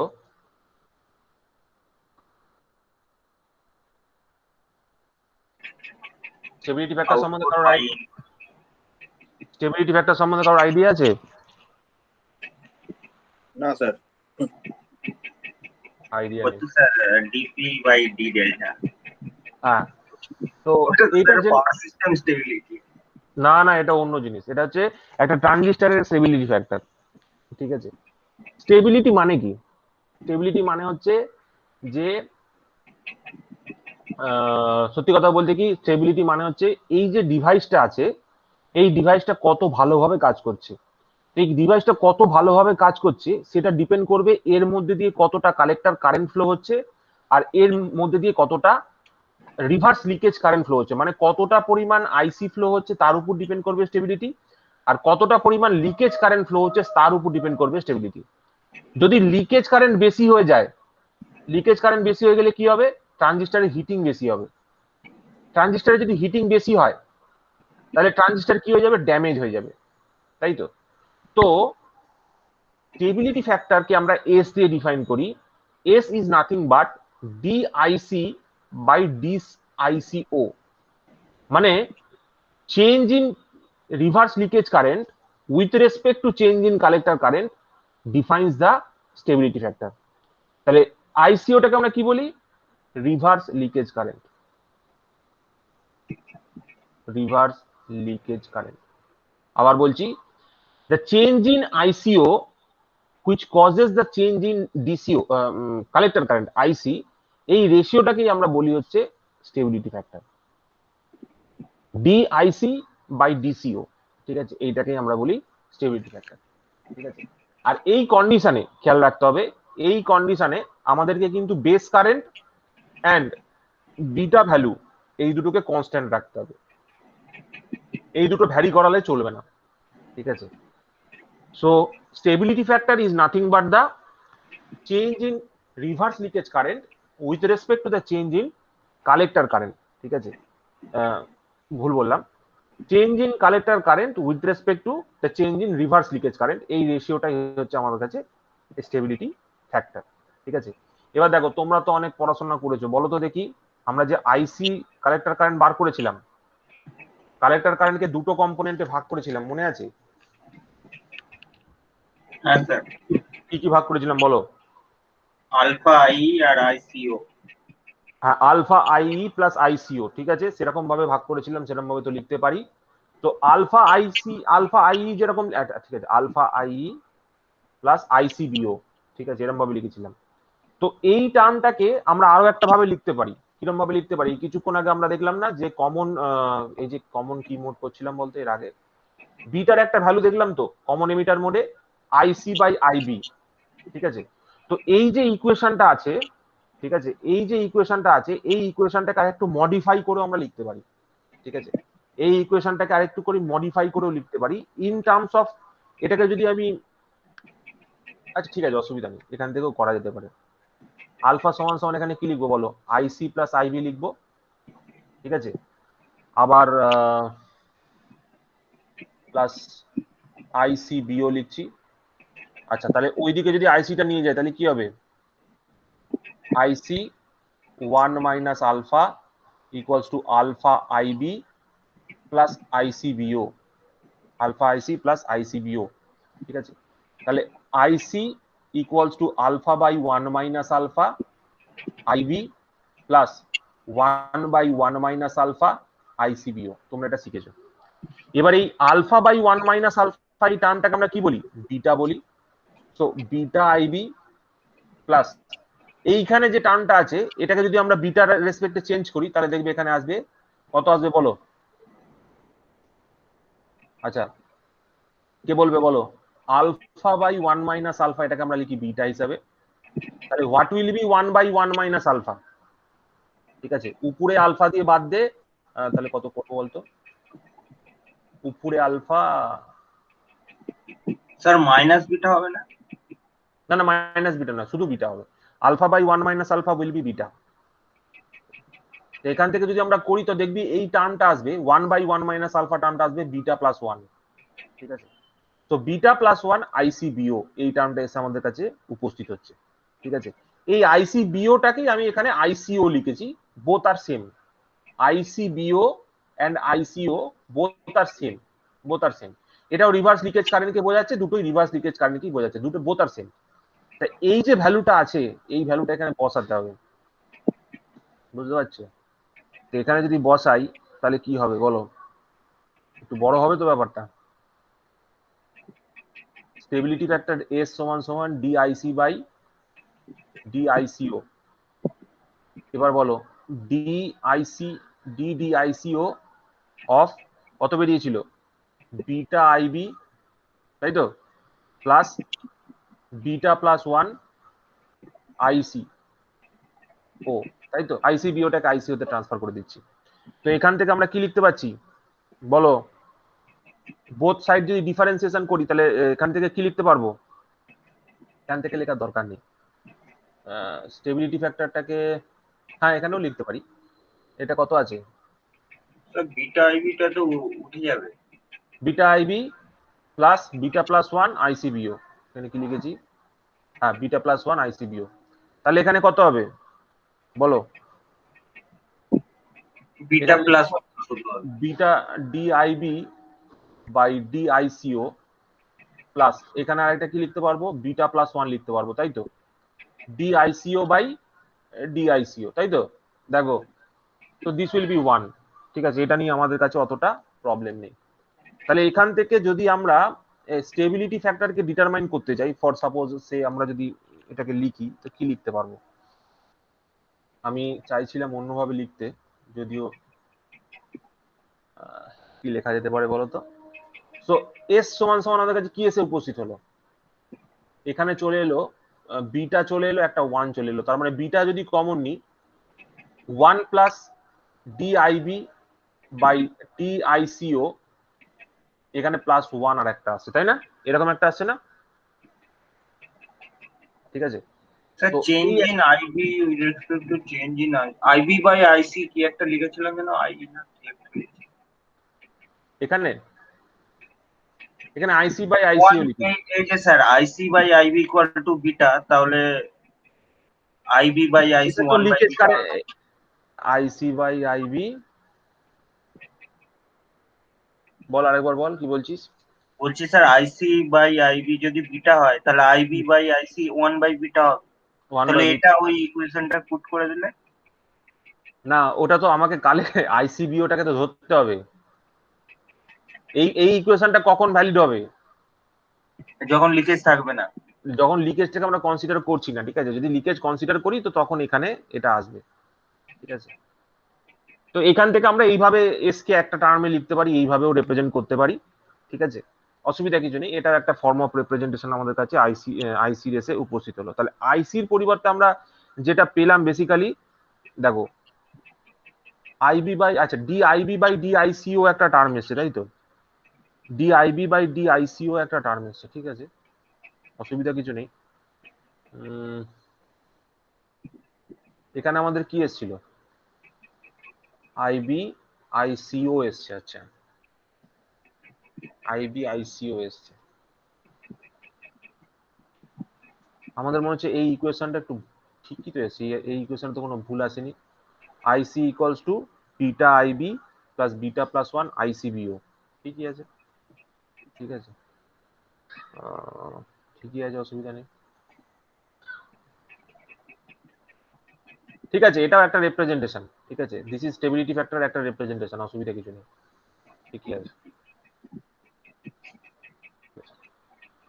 সো এরকম ভাবেও তোমরা ভাবতে পারো, যদি আইসিটা এরকম থাকে beta IB plus beta plus 1 ICO, তুমি এখানে আরো একটা রিপ্রেজেন্টেশন করতে পারো, এখানে ডিআইসি ভার্সেস ডিআইসি করতে পারো, ঠিক আছে, ডিডিআইসি করতে পারো। তার মানে এখানে কত পাবে? বিটা ডিআইবি বাই ডিআইসি, আর এখানে প্লাস কত পাবে? Beta plus 1 DICO by DIC পাবে। এটা 1 হয়ে যাচ্ছে, 1 equals to beta DIB by DIC plus beta plus 1, এইটা হচ্ছে 1 বাই এস। স্টেবিলিটি ফ্যাক্টর মানে হচ্ছে ডিআইসি বাই ডিআইসিও, তা ডিআইসিও বাই ডিআইসি সমান সমান হবে হচ্ছে, এইভাবে আমরা এটাকে লিখতে পারবো। তো এটাকে যদি আমরা এইদিকে নিয়ে যাই তাহলে কি হচ্ছে? 1 minus beta DIB by DIC that is equals to হচ্ছে beta plus 1 divided by S, और এস কে আমরা ঘুরিয়ে এরকম ভাবেও লিখতে পারি, beta plus 1 minus beta DIB by DIC, ঠিক আছে, এইভাবেও আমরা লিখতে পারি। সো জাস্ট স্টেবিলিটি ফ্যাক্টরের একটা রিপ্রেজেন্টেশন আমরা এখানে প্লট করলাম। তোমরা এইভাবেও খেয়াল রাখতে পারো, এইভাবেও খেয়াল রাখতে পারো। শুধু স্টেবিলিটি ফ্যাক্টরটা মনে রাখবে যে change in collector current with respect two leakage current, change in collector current with respect two leakage current. এবার এই স্টেবিলিটি মানে কি? স্টেবিলিটি মানে হচ্ছে, তোমাদের বললাম যে একটা ট্রানজিস্টরের সব থেকে বড় ইস্যু হচ্ছে টেম্পারেচারের change, temperature change, temperature change, ঠিক আছে? তো লিকেজ কারেন্ট যদি ইনক্রিজ করে, with increase in leakage current sir ওই টেম্পারেচারটা, লাস্টে যে আইবি বা আইসি ওটার ডেরিভেশন করলেন না? হ্যাঁ এটা তো কিছু করার নাই, আচ্ছা। এটা আমরা কিছু করতে পারবো না, এটা কিছু করার নেই, জাস্ট এখানে অবধি ছেড়ে দাও। এটাও লিখতে পারো, এটাও লিখতে পারো, আমি জাস্ট দুটো ফর্মে করে দিলাম, ঠিক আছে, ঠিক আছে। টেম্পারেচারের চেঞ্জ কিন্তু ট্রানজিস্টরকে খুব প্রবলেমের মধ্যে ফেলে দেয়, মানে টেম্পারেচার চেঞ্জ হলে কিন্তু ট্রানজিস্টর খুব ভালো কাজ করতে পারে না, তার অপারেশনটা ফেলিয়ার হয়ে যায়। ওই জন্য দেখবে, ধরো তোমাদের একটা হাতে মোবাইল আছে, সেই মোবাইলের তো অসংখ্য সংখ্যক ট্রানজিস্টর আছে। যখন মোবাইলে যখন ব্যাটারিটা গরম হতে থাকে ব্যবহার করতে করতে, ধরো প্রসেসরটা যখন গরম হতে থাকে, আচ্ছা বলো তো একটা মোবাইল গরম হওয়া ঠিক না ভুল? একটা মোবাইল যদি গরম হয়, is it a good property or bad property? Bad property sir. Sir bad property. কতজন মনে করে যে একটা মোবাইল গরম হওয়া ব্যাড প্রপার্টি? বলো।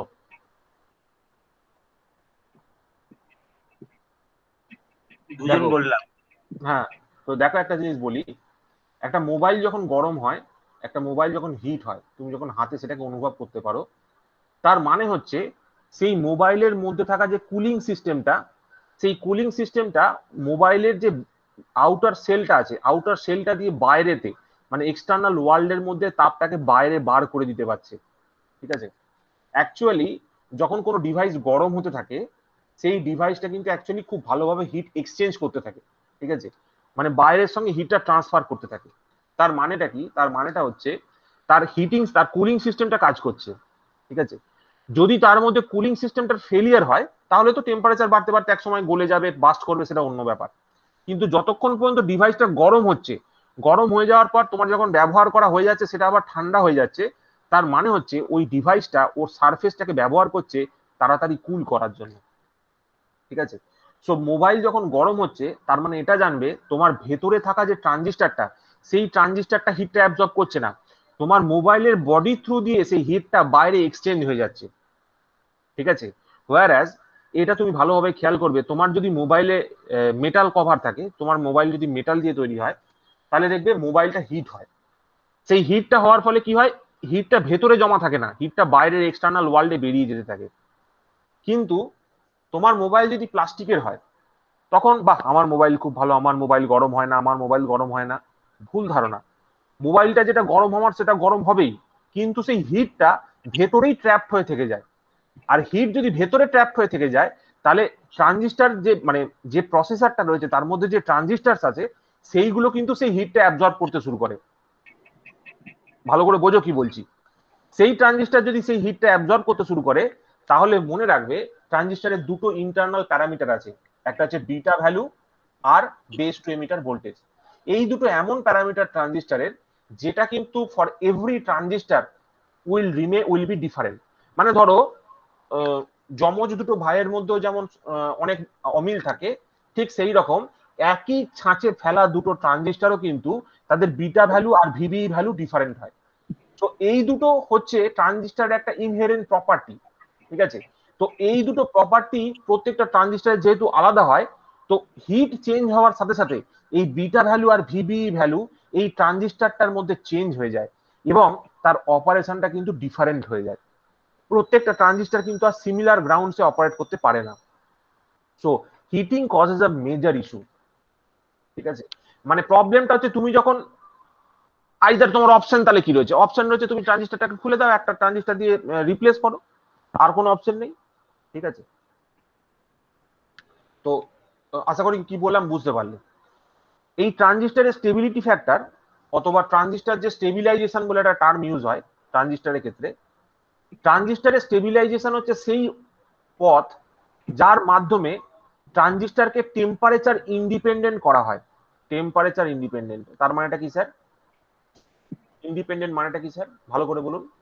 বলছি, সাপোজ ধরো আমরা যে কিছুদিন আগে একটা ক্যারেক্টারিস্টিক্স কার্ভ ড্র করেছিলাম, ভিসিই মনে হয় ওটা, ভিসিই ভার্সেস আইসি। তো সেখানে একটা আমাদের কাছে এরকম একটা লোড লাইন এসেছিল, যেখানে এটা ছিল ভিসিসি আর এটা ছিল ভিসিসি বাই আরসি। আর এর রেসপেক্টে আমরা যে জিরো সিগন্যালের জন্য যে কারেন্টের প্লটটা পেয়েছিলাম, তো সেখানে আমরা এখানে একটা কিউ পয়েন্ট অবজার্ভ করেছিলাম। ঠিক আছে, যদি ট্রানজিস্টারের টেম্পারেচার চেঞ্জ হয়, তাহলে এই কিউ পয়েন্টটা শিফট করে। ট্রানজিস্টারের কিউ পয়েন্ট যদি শিফট করে, তাহলে ট্রানজিস্টার কিন্তু স্যাচুরেশন, কাট অফ আর তোমার অ্যাক্টিভ রিজনের মধ্যে তাহলে ভ্যারি করতে শুরু করবে। ঠিক আছে, ট্রানজিস্টারের স্টেবিলাইজেশন হচ্ছে সেই প্রপার্টি যার মধ্যে দিয়ে টেম্পারেচার ইন্ডিপেন্ডেন্ট কিউ পয়েন্ট তৈরি করা হয়। মানে টেম্পারেচার বাড়ার সাথে সাথে কোনো ট্রানজিস্টারের যাতে কিউ পয়েন্ট ভ্যারি না করে, সেইটাতে আমাদের মনোযোগ দেওয়া হয়। Stabilization of transistor is such property in which ট্রানজিস্টারের কে টেম্পারেচার ইন্ডিপেন্ডেন্ট করা হয়। তার মানে টেম্পারেচার চেঞ্জের সাথে ট্রানজিস্টারের কিউ পয়েন্টের কোনো ভ্যারিয়েশন হয় না। তার মানে ট্রানজিস্টারের অপারেটিং পয়েন্ট সবসময় সেম থাকে। দেখো কি বললাম, বুঝতে পারলে কিনা বলো।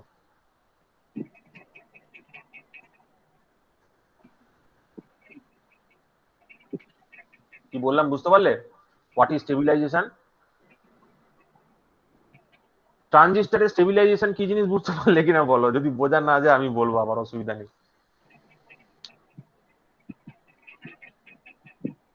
তাহলে বলো তোমার মোবাইলটা গরম হওয়া ভালো কি খারাপ? স্যার গরম হওয়া ভালো। গরম হওয়া ভালো। স্যার ভালো। ভালো হ্যাঁ। তো সেই কন্ডিশনে একটু মিউট কর। হ্যাঁ, তো সেই কন্ডিশনে কি হচ্ছে, সেই কন্ডিশনে তোমার ট্রানজিস্টর মোবাইলটা হিটটাকে বাইরে ছেড়ে দিতে পারছে।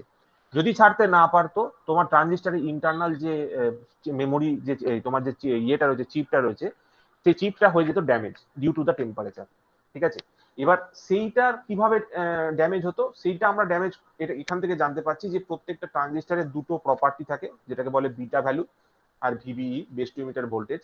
এগুলো ফর এভরি ট্রানজিস্টর ডিফারেন্ট হয়।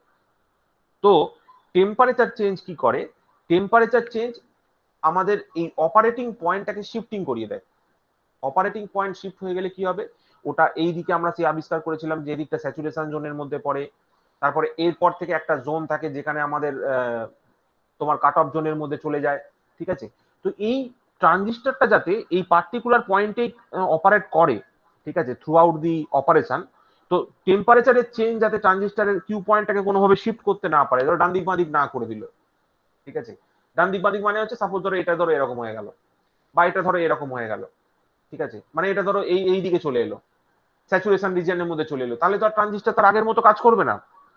ঠিক আছে, তো এই কন্ডিশনটা যাতে অ্যাচিভ করতে পারে ওই জন্য আমাদের একটা টার্ম ডিফাইন করা হয় স্টেবিলাইজেশন। স্টেবিলাইজেশন হচ্ছে সেই জিনিসটা যেটা একটা ট্রানজিস্টরকে টেম্পারেচার ইন্ডিপেন্ডেন্ট করে তোলে। তো টেম্পারেচার ইন্ডিপেন্ডেন্ট করে তোলা মানে কি, টেম্পারেচারের চেঞ্জ হবে কিন্তু কিউ পয়েন্টের কোনো চেঞ্জ হবে না। ওই জন্য দেখবে দামি দামি মোবাইলে কুলিং সিস্টেম থাকে, দেখবে কপারের এরকম পাতলা পাতলা টিউব দেওয়া থাকে, ব্যাটারির চারিদিকে দেখবে এরকম করে পাতলা পাতলা কপারের টিউব রান করানো হয়। ঠিক আছে, সেই কপারের টিউবের মধ্যে কিন্তু কিছু কিছু লিকুইড থাকে। সেই লিকুইড গুলো অ্যাকচুয়ালি কি করে, ওই ওই ওই ব্যাটারিটাকে কুল করার চেষ্টা করে, ওই প্রসেসরটাকে কুল রাখার চেষ্টা করে। ঠিক আছে, তো এই কুলিংটার দরকারটা কেন হয়, এই কুলিংটার দরকার এই কারণেই হয় যাতে করে সেটা কোনোভাবে ট্রানজিস্টর গুলোকে বা প্রসেসরটাকে কোনোভাবে ড্যামেজ করতে না পারে। ঠিক আছে, আর ট্রানজিস্টরের যদি প্রসেসর ড্যামেজ হওয়া মানেটা কি, কিউ পয়েন্ট যাতে শিফট না হয় ইন্ডিভিজুয়াল ট্রানজিস্টরের। কিউ পয়েন্ট শিফট হয়ে গেলে ট্রানজিস্টার অপারেশন চেঞ্জ হয়ে যাবে। ঠিক আছে, ট্রানজিস্টার যদি স্যাচুরেশন মোডে চলে যায় তখন তার আর অ্যাক্টিভ মোডের কাজ করতে পারবে না। আমি আগের দিনই বলেছিলাম যে অ্যাক্টিভ মোডে যখন ট্রানজিস্টার থাকে তখন সে অ্যাজ অ্যাম্পলিফায়ার বিহেভ করে। তো আমার তো ট্রানজিস্টারকে কাজ করানো অ্যাম্পলিফায়ার হিসেবে, তো সেই অপারেশনটাই যদি ব্যাহত হয়ে যায় তাহলে তো আমার কাজের কাজ কিছুই হলো না। ঠিক আছে, দেখো এতটা বুঝতে পারলে কিনা বলো, ওভারলোড হয়ে যেতে পারে। বলো স্যার এত পড়ছি চাকরি পাবো তো? গুড কোশ্চেন, পাবে।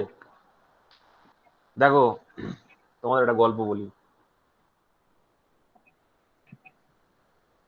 আচ্ছা, ধরো একটা ধরো এটা একটা গাছ। ঠিক আছে, স্যার গল্প বলে আজকে ছেড়ে দেন স্যার, মার আচ্ছা নেওয়া যাচ্ছে না। ঠিক আছে ঠিক আছে, আমি জানি তো। ধরো এটা একটা গাছ। ঠিক আছে, দেখবে এটা ধরো গাছের পাতা। ঠিক আছে? গাছ আর গাছের পাতা, এটা গাছ না ট্রান্সমিশন টাওয়ার স্যার? ও যাই হোক, ধরে নাও না। তো দেখবে আমাদের যে নিউ ইয়ার্স আছে না, বা আমাদের বাংলা নিউ ইয়ারে, বাংলা নিউ ইয়ারে দেখবে, সরি বাংলা নিউ ইয়ার বলছি, আমাদের যে ইংলিশ নিউ ইয়ার আছে, শীতকাল, প্রচন্ড শীতকাল, তো দেখবে সেই সময় গাছের পাতাগুলো ঝরে ঝরে পড়ে যায়। ঠিক আছে, আর যখন বাংলা নিউ ইয়ার আসে তখন দেখবে সেই গাছের মধ্যে নতুন নতুন পাতা জন্মায়। ঠিক আছে, তো এই গাছটা যখন তার পাতাটাকে তার কাছ থেকে ফেলে দেয়, একটা সময় তো আছে তার পাতাটাকে তাকে ছেড়ে দিতে হয়, তখন কি সে ভাবনা চিন্তা করে যে আমার গাছে আরো পাতা জন্মাবে কি জন্মাবে না পরের বার? বলো দেখি। যখন গাছ তার পাতাগুলো সমস্ত ফেলে দিল, পুরোনো পাতাগুলো ফেলে দিল, তখন কি সে এই চিন্তা করে, এই চিন্তা করে ফেলে যে আমার নতুন পাতা তাদের মধ্যে জন্মাবে কি জন্মাবে না? বলো দেখি, তখন তার কি চিন্তা থাকে বলো?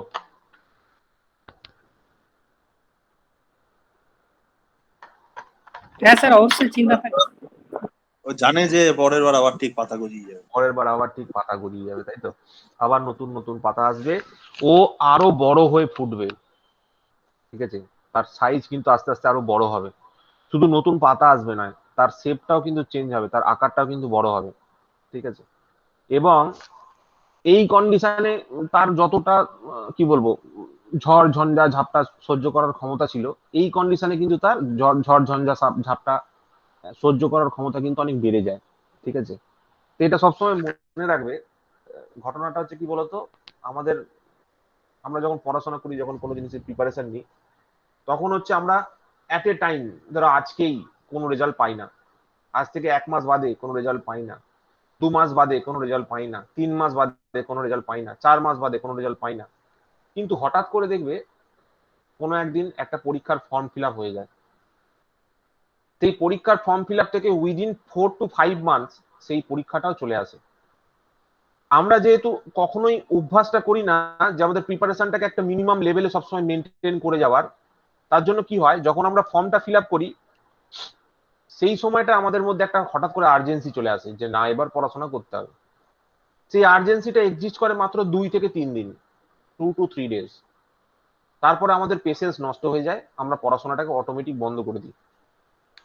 হঠাৎ করে পরীক্ষার দিন চলে আসে, সেদিনকে আমরা না পড়ে সেখানে গিয়ে পরীক্ষাটা দিয়ে চলে আসি এবং এক্সপেক্ট করি যে আমাদের সেখানে কোয়ালিফিকেশন চলে আসবে, ঠিক আছে।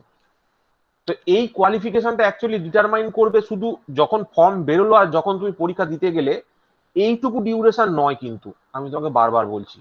ধরো এখানে যে 3 মাসের বা 4 মাসের বা 5 মাসের যে ডিউরেশন থাকে, সেই ডিউরেশনটা কিন্তু ডিটারমাইন করে না যে এই ছেলেটা এখানে কোয়ালিফাই করবে কি করবে না। এইটা ডিটারমাইন করে এর আগের দিনগুলোতে সে কি করেছে তার উপর, ঠিক আছে। আস্তে আস্তে আস্তে আস্তে আস্তে আস্তে মানে ব্রিক বাই ব্রিক, ঠিক আছে, ব্রিক বাই ব্রিক মানে একটার পর একটা, একটার পর একটার পর একটা ছোট ছোট ছোট ছোট পাথর জমা করতে করতে করতে করতে করতে করতে কিন্তু তুমি আলটিমেটলি সেই জায়গাটায় গিয়ে পৌঁছবে যেখানে তোমার। আমি তোমাকে এই কথাটা বলার একটা বড় কারণ কি জানো তো, আমাদের দেখবে, দেখো তোমরা এটা আমার সাথে তোমরা কমন পাও কিনা দেখো, পরীক্ষার দেওয়ার পরে আমাদের মনে হয় আরে একটু বেশি পড়াশোনা করলে না অনেকগুলো কোশ্চেন অ্যান্সার করতে পারতাম। এটা তোমাদের সাথে হয় কিনা বলো? মানে অনেকগুলো কোশ্চেন তোমাদের জানা ছিল, সেগুলো সবার কিন্তু সাথেই হবে। সবার সাথেই হয়। এর কারণটা কি? এর কারণটা হচ্ছে আমরা কিন্তু পড়ি সবকটাই, জানিও সবকিছু, কিন্তু পরীক্ষার হলে গিয়ে পুরোটাকে লিখে আসতে পারি না। তার কারণটা হচ্ছে আমাদের মধ্যে কোনো কনসিস্টেন্সি তৈরি হয় না। আমাদের যে প্রত্যেকটা দিন একটা একটা করে, ধরো আজকে কত তারিখ, 6 তারিখ, এরপরে 7 তারিখ আসবে, 8 তারিখ আসবে, 9 তারিখ আসবে, 10 তারিখ আসবে, 11 তারিখ আসবে, 12 তারিখ আসবে, 13 তারিখ আসবে, 14 তারিখ আসবে, এরকম আসতে থাকবে পরপর পরপর দিনগুলো। তো এই প্রত্যেকটা দিনের আমাদের কাছে কোনো প্ল্যানিং নেই, ঠিক আছে। তোমরা সবার আগে তোমাদের ওই জন্য বলি, প্রত্যেকটা দিনকে না একটা একটা দিনকে খুব গুরুত্ব দেবে। আজকে 6 তারিখ, 6 তারিখে আমি কি করব? 6 তারিখে আমি 1 ঘন্টা হিস্ট্রি পড়বো, মানে পড়বো মানে পড়বোই পড়বো, এটা আমার সঙ্গে কেউ কম্প্রোমাইজ করতে পারবে না। 1 ঘন্টা টেকনিক্যাল পড়বো, কারণ এই দিনটা যখন চলে যাবে, যখন তুমি 7 তারিখে চলে আসবে, তখন কিন্তু তোমার কাছে আরো একটু টাইম কমে গেল। এইভাবে কমতে কমতে কমতে কমতে হঠাৎ করে একদিন দেখবে এক্সামিনেশনের ডেটটা চলে আসে। আর এক্সামিনেশনের ডেটের ঠিক আগে আমরা চেষ্টা করি সব কিছুকে একসাথে পড়ার, যেটা কোনোদিনই পসিবল হয় না, ঠিক আছে। তো সবাইকেই বলছি, কেবলমাত্র এটা রাহুলের নয়, সবারই প্রশ্ন হতে পারে যে স্যার এত পড়ে কি কিছু হবে? দেখো এত পড়ে কিছুই হবে না, ঠিক আছে, সে তুমিও জানো আমিও জানি। পরীক্ষাতে এখান থেকে কোশ্চেন আসতেও পারে, কোশ্চেন নাও আসতে পারে, কিন্তু আমরা কি করতে পারি, আমাদের পক্ষে কোনটা বেটার? আমাদের পক্ষে বেস্ট হচ্ছে আমরা যে সময় যেটুকু পড়াশোনা করছি, অন্তত সেই সময়টুকু সেই জিনিসটাকে ফোকাস করি। সেটা পরীক্ষায় আসবে কি আসবে না সেটা নিয়ে অত ভাবনা চিন্তা করার দরকার নেই। জাস্ট যেটুকু আমরা জানছি, স্যার যেহেতু বলছে, তার মানে তার মধ্যে স্যার কিছু বুঝেছে, তো সেই অনুযায়ী স্যার কিছু বলছে, তো সেই পয়েন্টটাকে খেয়াল রেখেই পড়াশোনাটাকে এগিয়ে নিয়ে যাও, যে স্যার নিশ্চয়ই সেখানে কিছু আছে। ওই জন্য ধরো তোমাদের আজকে 4টে টপিক আমরা বলেছি, 4টে নতুন নতুন শর্ট কোশ্চেনের টপিক আমরা বলেছি। প্রথম দিয়ে শুরু করেছিলাম কি দিয়ে, ফেথফুল অ্যাম্পলিফিকেশন, তারপরে কি বললাম আর্লি এফেক্ট, তারপর কি বললাম বায়াসিং, তারপর কি বললাম 4টে টাইপ হয় বায়াস করা, তারপরে কি বললাম স্টেবিলিটি ফ্যাক্টর, তারপরে কি বললাম স্টেবিলাইজেশন। তো এতগুলো যে টপিক আমি তোমাদের বলেছি, এই প্রত্যেকটা টপিক থেকেই কিন্তু একটা করে শর্ট কোশ্চেন চলে আসতে পারে, ঠিক আছে। এবার কোথা থেকে এক্স্যাক্টলি দেবে সেটা হয়তো আমার পক্ষে বলা সম্ভব না, কোনো টিচারের পক্ষে বলা সম্ভব, সেইটা আমরা আইডিয়া থেকে করতে পারি, আমরা অ্যাট বেস্ট আইডিয়া করতে পারি যে এখান থেকে কোশ্চেন আসবে, সেটা হচ্ছে previous year paper. Previous year paper, তো প্রিভিয়াস ইয়ার পেপার যদি দেখো সেখান থেকে তোমার একটা আইডিয়া হবে। তো আমিও তোমাদেরকে সেই প্রিভিয়াস ইয়ার পেপার অনুযায়ী পড়াই, মানে যেখানে তোমার ধরো যে টপিকগুলো থেকে বেশি কোশ্চেন আসে বা যে টপিকগুলো থেকে কোশ্চেন জিজ্ঞেস করতে পারে, ঠিক আছে, সেইগুলো দিয়ে পড়াই। আর ট্রানজিস্টারটা আমি একটু বেশি পড়াই, তার কারণ হচ্ছে ট্রানজিস্টারের সঙ্গে জুড়ে আছে হচ্ছে অ্যাম্পলিফায়ার, ঠিক আছে। এই অ্যাম্পলিফায়ারের পরে জুড়ে আছে হচ্ছে অসিলেটর, ঠিক আছে। এই অসিলেটরের পরে জুড়ে আছে হচ্ছে তোমার বিভিন্ন, ধরো এই ট্রানজিস্টারের সঙ্গে তো ডাইরেক্টলি অ্যাম্পলিফায়ার অসিলেটর জুড়ে আছে। এইগুলো ছাড়াও এরপর তুমি যখন ফেট পড়বে, ঠিক আছে, তারপরে মসফেট তো পড়বেই, ঠিক আছে, মসফেট পড়বে, তারপরে ফেটের আন্ডারে নানা যে ফেট, ঠিক আছে, আরো সব ক্লাসিফিকেশনটা সব তোমাদের বলবো, ঠিক আছে। সেইগুলো কিন্তু আলটিমেটলি ট্রানজিস্টারের কনসেপ্টের উপরই দাঁড়িয়ে। দেখো ট্রানজিস্টারে যে এই যে কনসেপ্ট গুলো আছে, তোমরা একটা জিনিস বুঝে দেখো, তোমাদের কতটা স্যাররা পড়ায়নি বলতো। তোমরা সবাই কিন্তু ডিপ্লোমা পড়েছো, কেউ একজন হয়তো, কারাও হয়তো ডিপ্লোমার পর এখন বিই পড়ছো। স্যারেদের মানে স্যারেরা কতটা গাফিলতি দিয়েছে তোমরা খালি নোটিস করো সেই জিনিসটাকে, যে দিস অল থিংস আর দেয়ার, ঠিক আছে। এইগুলো কিন্তু সব আমাদের সিলেবাসের মধ্যে পার্ট ছিল, সিলেবাসের মধ্যে সবকিছু ইনক্লুডেড ছিল, আমরা জাস্ট স্কিপ করে চলে গেছি, গুরুত্বই দিইনি সেগুলোকে, ঠিক আছে। কিন্তু এইগুলোই একটা বড় বাঁশ হয়ে তোমাদের সামনে চলে আসবে পরীক্ষার এক্সাম হলে পেপারে, ঠিক আছে। ওই জন্য তোমাদের বলছি, ঠিক আছে, অত ডিমোটিভেশনের কোনো দরকার নেই। যে যে টপিক গুলো বললাম সেগুলো একটু বাড়িতে ফলো করো, ঠিক আছে। আর প্রত্যেকটা দিন অল্প অল্প করে পড়তে থাকো। ভেবো না তোমার এক্সামিনেশন কবে আছে, আদৌ পাবে কিনা, আদৌ হবে কিনা, কিচ্ছু ভাবার দরকার নেই। জাস্ট যেটুকু পড়ানো হচ্ছে সেইটুকুকে জাস্ট রিভিশন করতে থাকো। আমি যেটুকু পড়িয়েছি এখনো পর্যন্ত সেটুকু রিভিশন করতে থাকো। তোমাদের একটা বড় ফেসিলিটি আছে, তোমাদের ক্লাস রেকর্ডিং করা হয়, ক্লাস রেকর্ডিং ইউটিউবে অ্যাভেলেবেল থাকে, তোমরা at any point in time সেটাকে রিভিশন করতে পারো, সেখানে গিয়ে দেখতে পারো, ঠিক আছে। তো এই অপশনটা তোমাদের কাছে সবসময় থাকবে, তোমাদের যাতে অ্যাট বেস্ট ফেসিলিটি তোমরা পাও, ঠিক আছে, সেটাকে আমি করার চেষ্টা করি, ঠিক আছে। আজকে আমি আর পড়াবো না, আজকে আর বলবো না, ঠিক আছে। তোমরা এটা একটু ডিফিকাল্ট আছে, দেখো যে পোর্শনটা ডিফিকাল্ট আছে সেই নিয়ে আমি কিছু বলবো না। এগুলো একটু বুঝতে সময় লাগে, স্টেবিলাইজেশন একটু বুঝতে সময় লাগে, স্টেবিলাইজেশন ব্যাপারটা কি জিনিস বুঝতে একটু সময় লাগে। স্টেবিলাইজেশন এটা শুধু মনে রাখবে, মানে হ্যাঁ বলো বলো রাহুল বলো।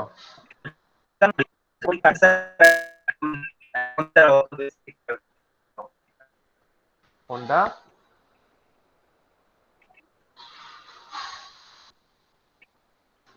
দেখো এমন পড়ানো শুরু করেছি, বাদল পালিয়ে গেছে, ঠিক আছে, বাদল পালিয়ে গেছে, আর সুভাষিস তো বলে ছেলেটি জয়েনই করছে না, জানি না ওর কি হয়েছে, ঠিক আছে। তো সেটা স্যার দেবব্রত ক্লাস করে না কেন ওগুলো? দেবব্রত 3 মাস পর থেকে জয়েন করবে, তোমার 3 মাস আগে থেকে জয়েন করবে।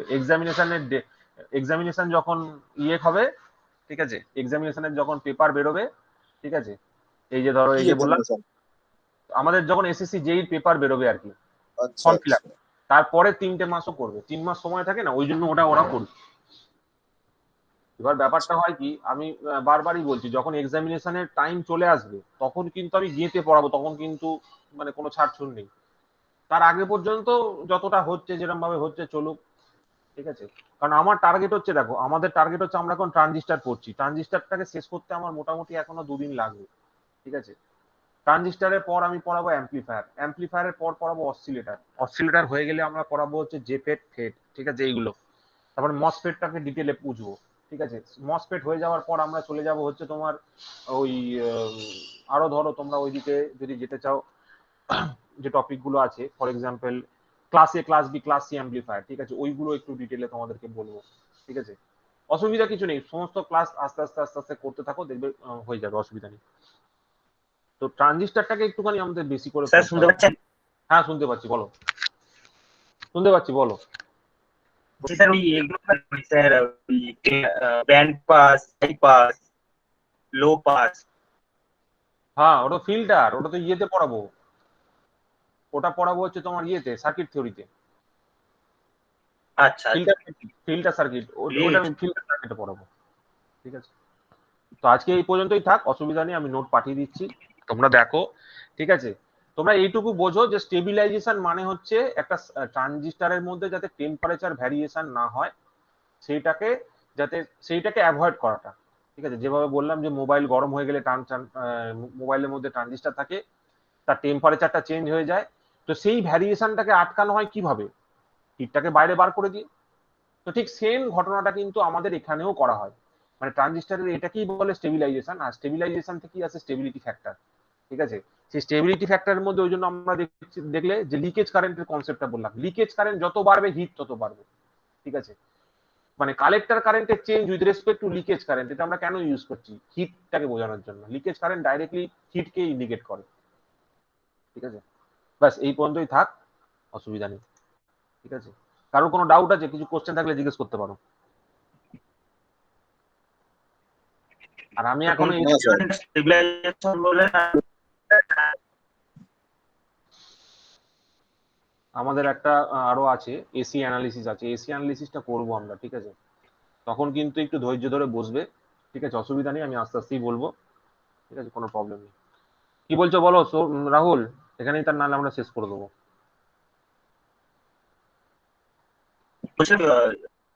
কোনটা স্টেবিলাইজেশন বললেন আর কোনটা স্টেবিলিটি ফ্যাক্টর বললেন, ওই জায়গাটা বুঝিয়ে দেন। স্টেবিলিটি ফ্যাক্টর হচ্ছে ratio of collector current to leakage current. ঠিক আছে, দ্যাট ইজ স্টেবিলিটি ফ্যাক্টর। আর স্টেবিলাইজেশনটা হচ্ছে টেম্পারেচারের চেঞ্জটাকে আটকানো। ঠিক আছে, দেখো এখানে লিখেছি স্টেবিলাইজেশন ইজ টেম্পারেচার ইন্ডিপেন্ডেন্ট বানানো, মানে যাতে করে কিউ পয়েন্ট আর ট্রানজিস্টরে কখনো শিফটিং না হয়। ঠিক আছে, কিউ পয়েন্টটা কি করছে? কিউ পয়েন্ট ডান দিক বাদিক হয়ে গেলে ট্রানজিস্টরের কার্ভে কিউ পয়েন্ট ডান দিক বাদিক হয়ে যাওয়া মানে কি? আইদার সেটা স্যাচুরেশনে পড়ে যাবে অথবা সেটা কাট অফে চলে যাবে। তো সেক্ষেত্রে তো অপারেশনটা চেঞ্জ হয়ে যাচ্ছে, তখন তো শেয়ার অ্যাম্পলিফায়ার থাকবে না। ঠিক আছে, এটাই হচ্ছে ব্যাপার। ঠিক আছে, চলো আজকে এই পর্যন্তই থাক। ঠিক আছে, তাহলে কল এন্ড করছি। হ্যাঁ, কারো কোনো প্রশ্ন নেই? লিখলাম স্যার।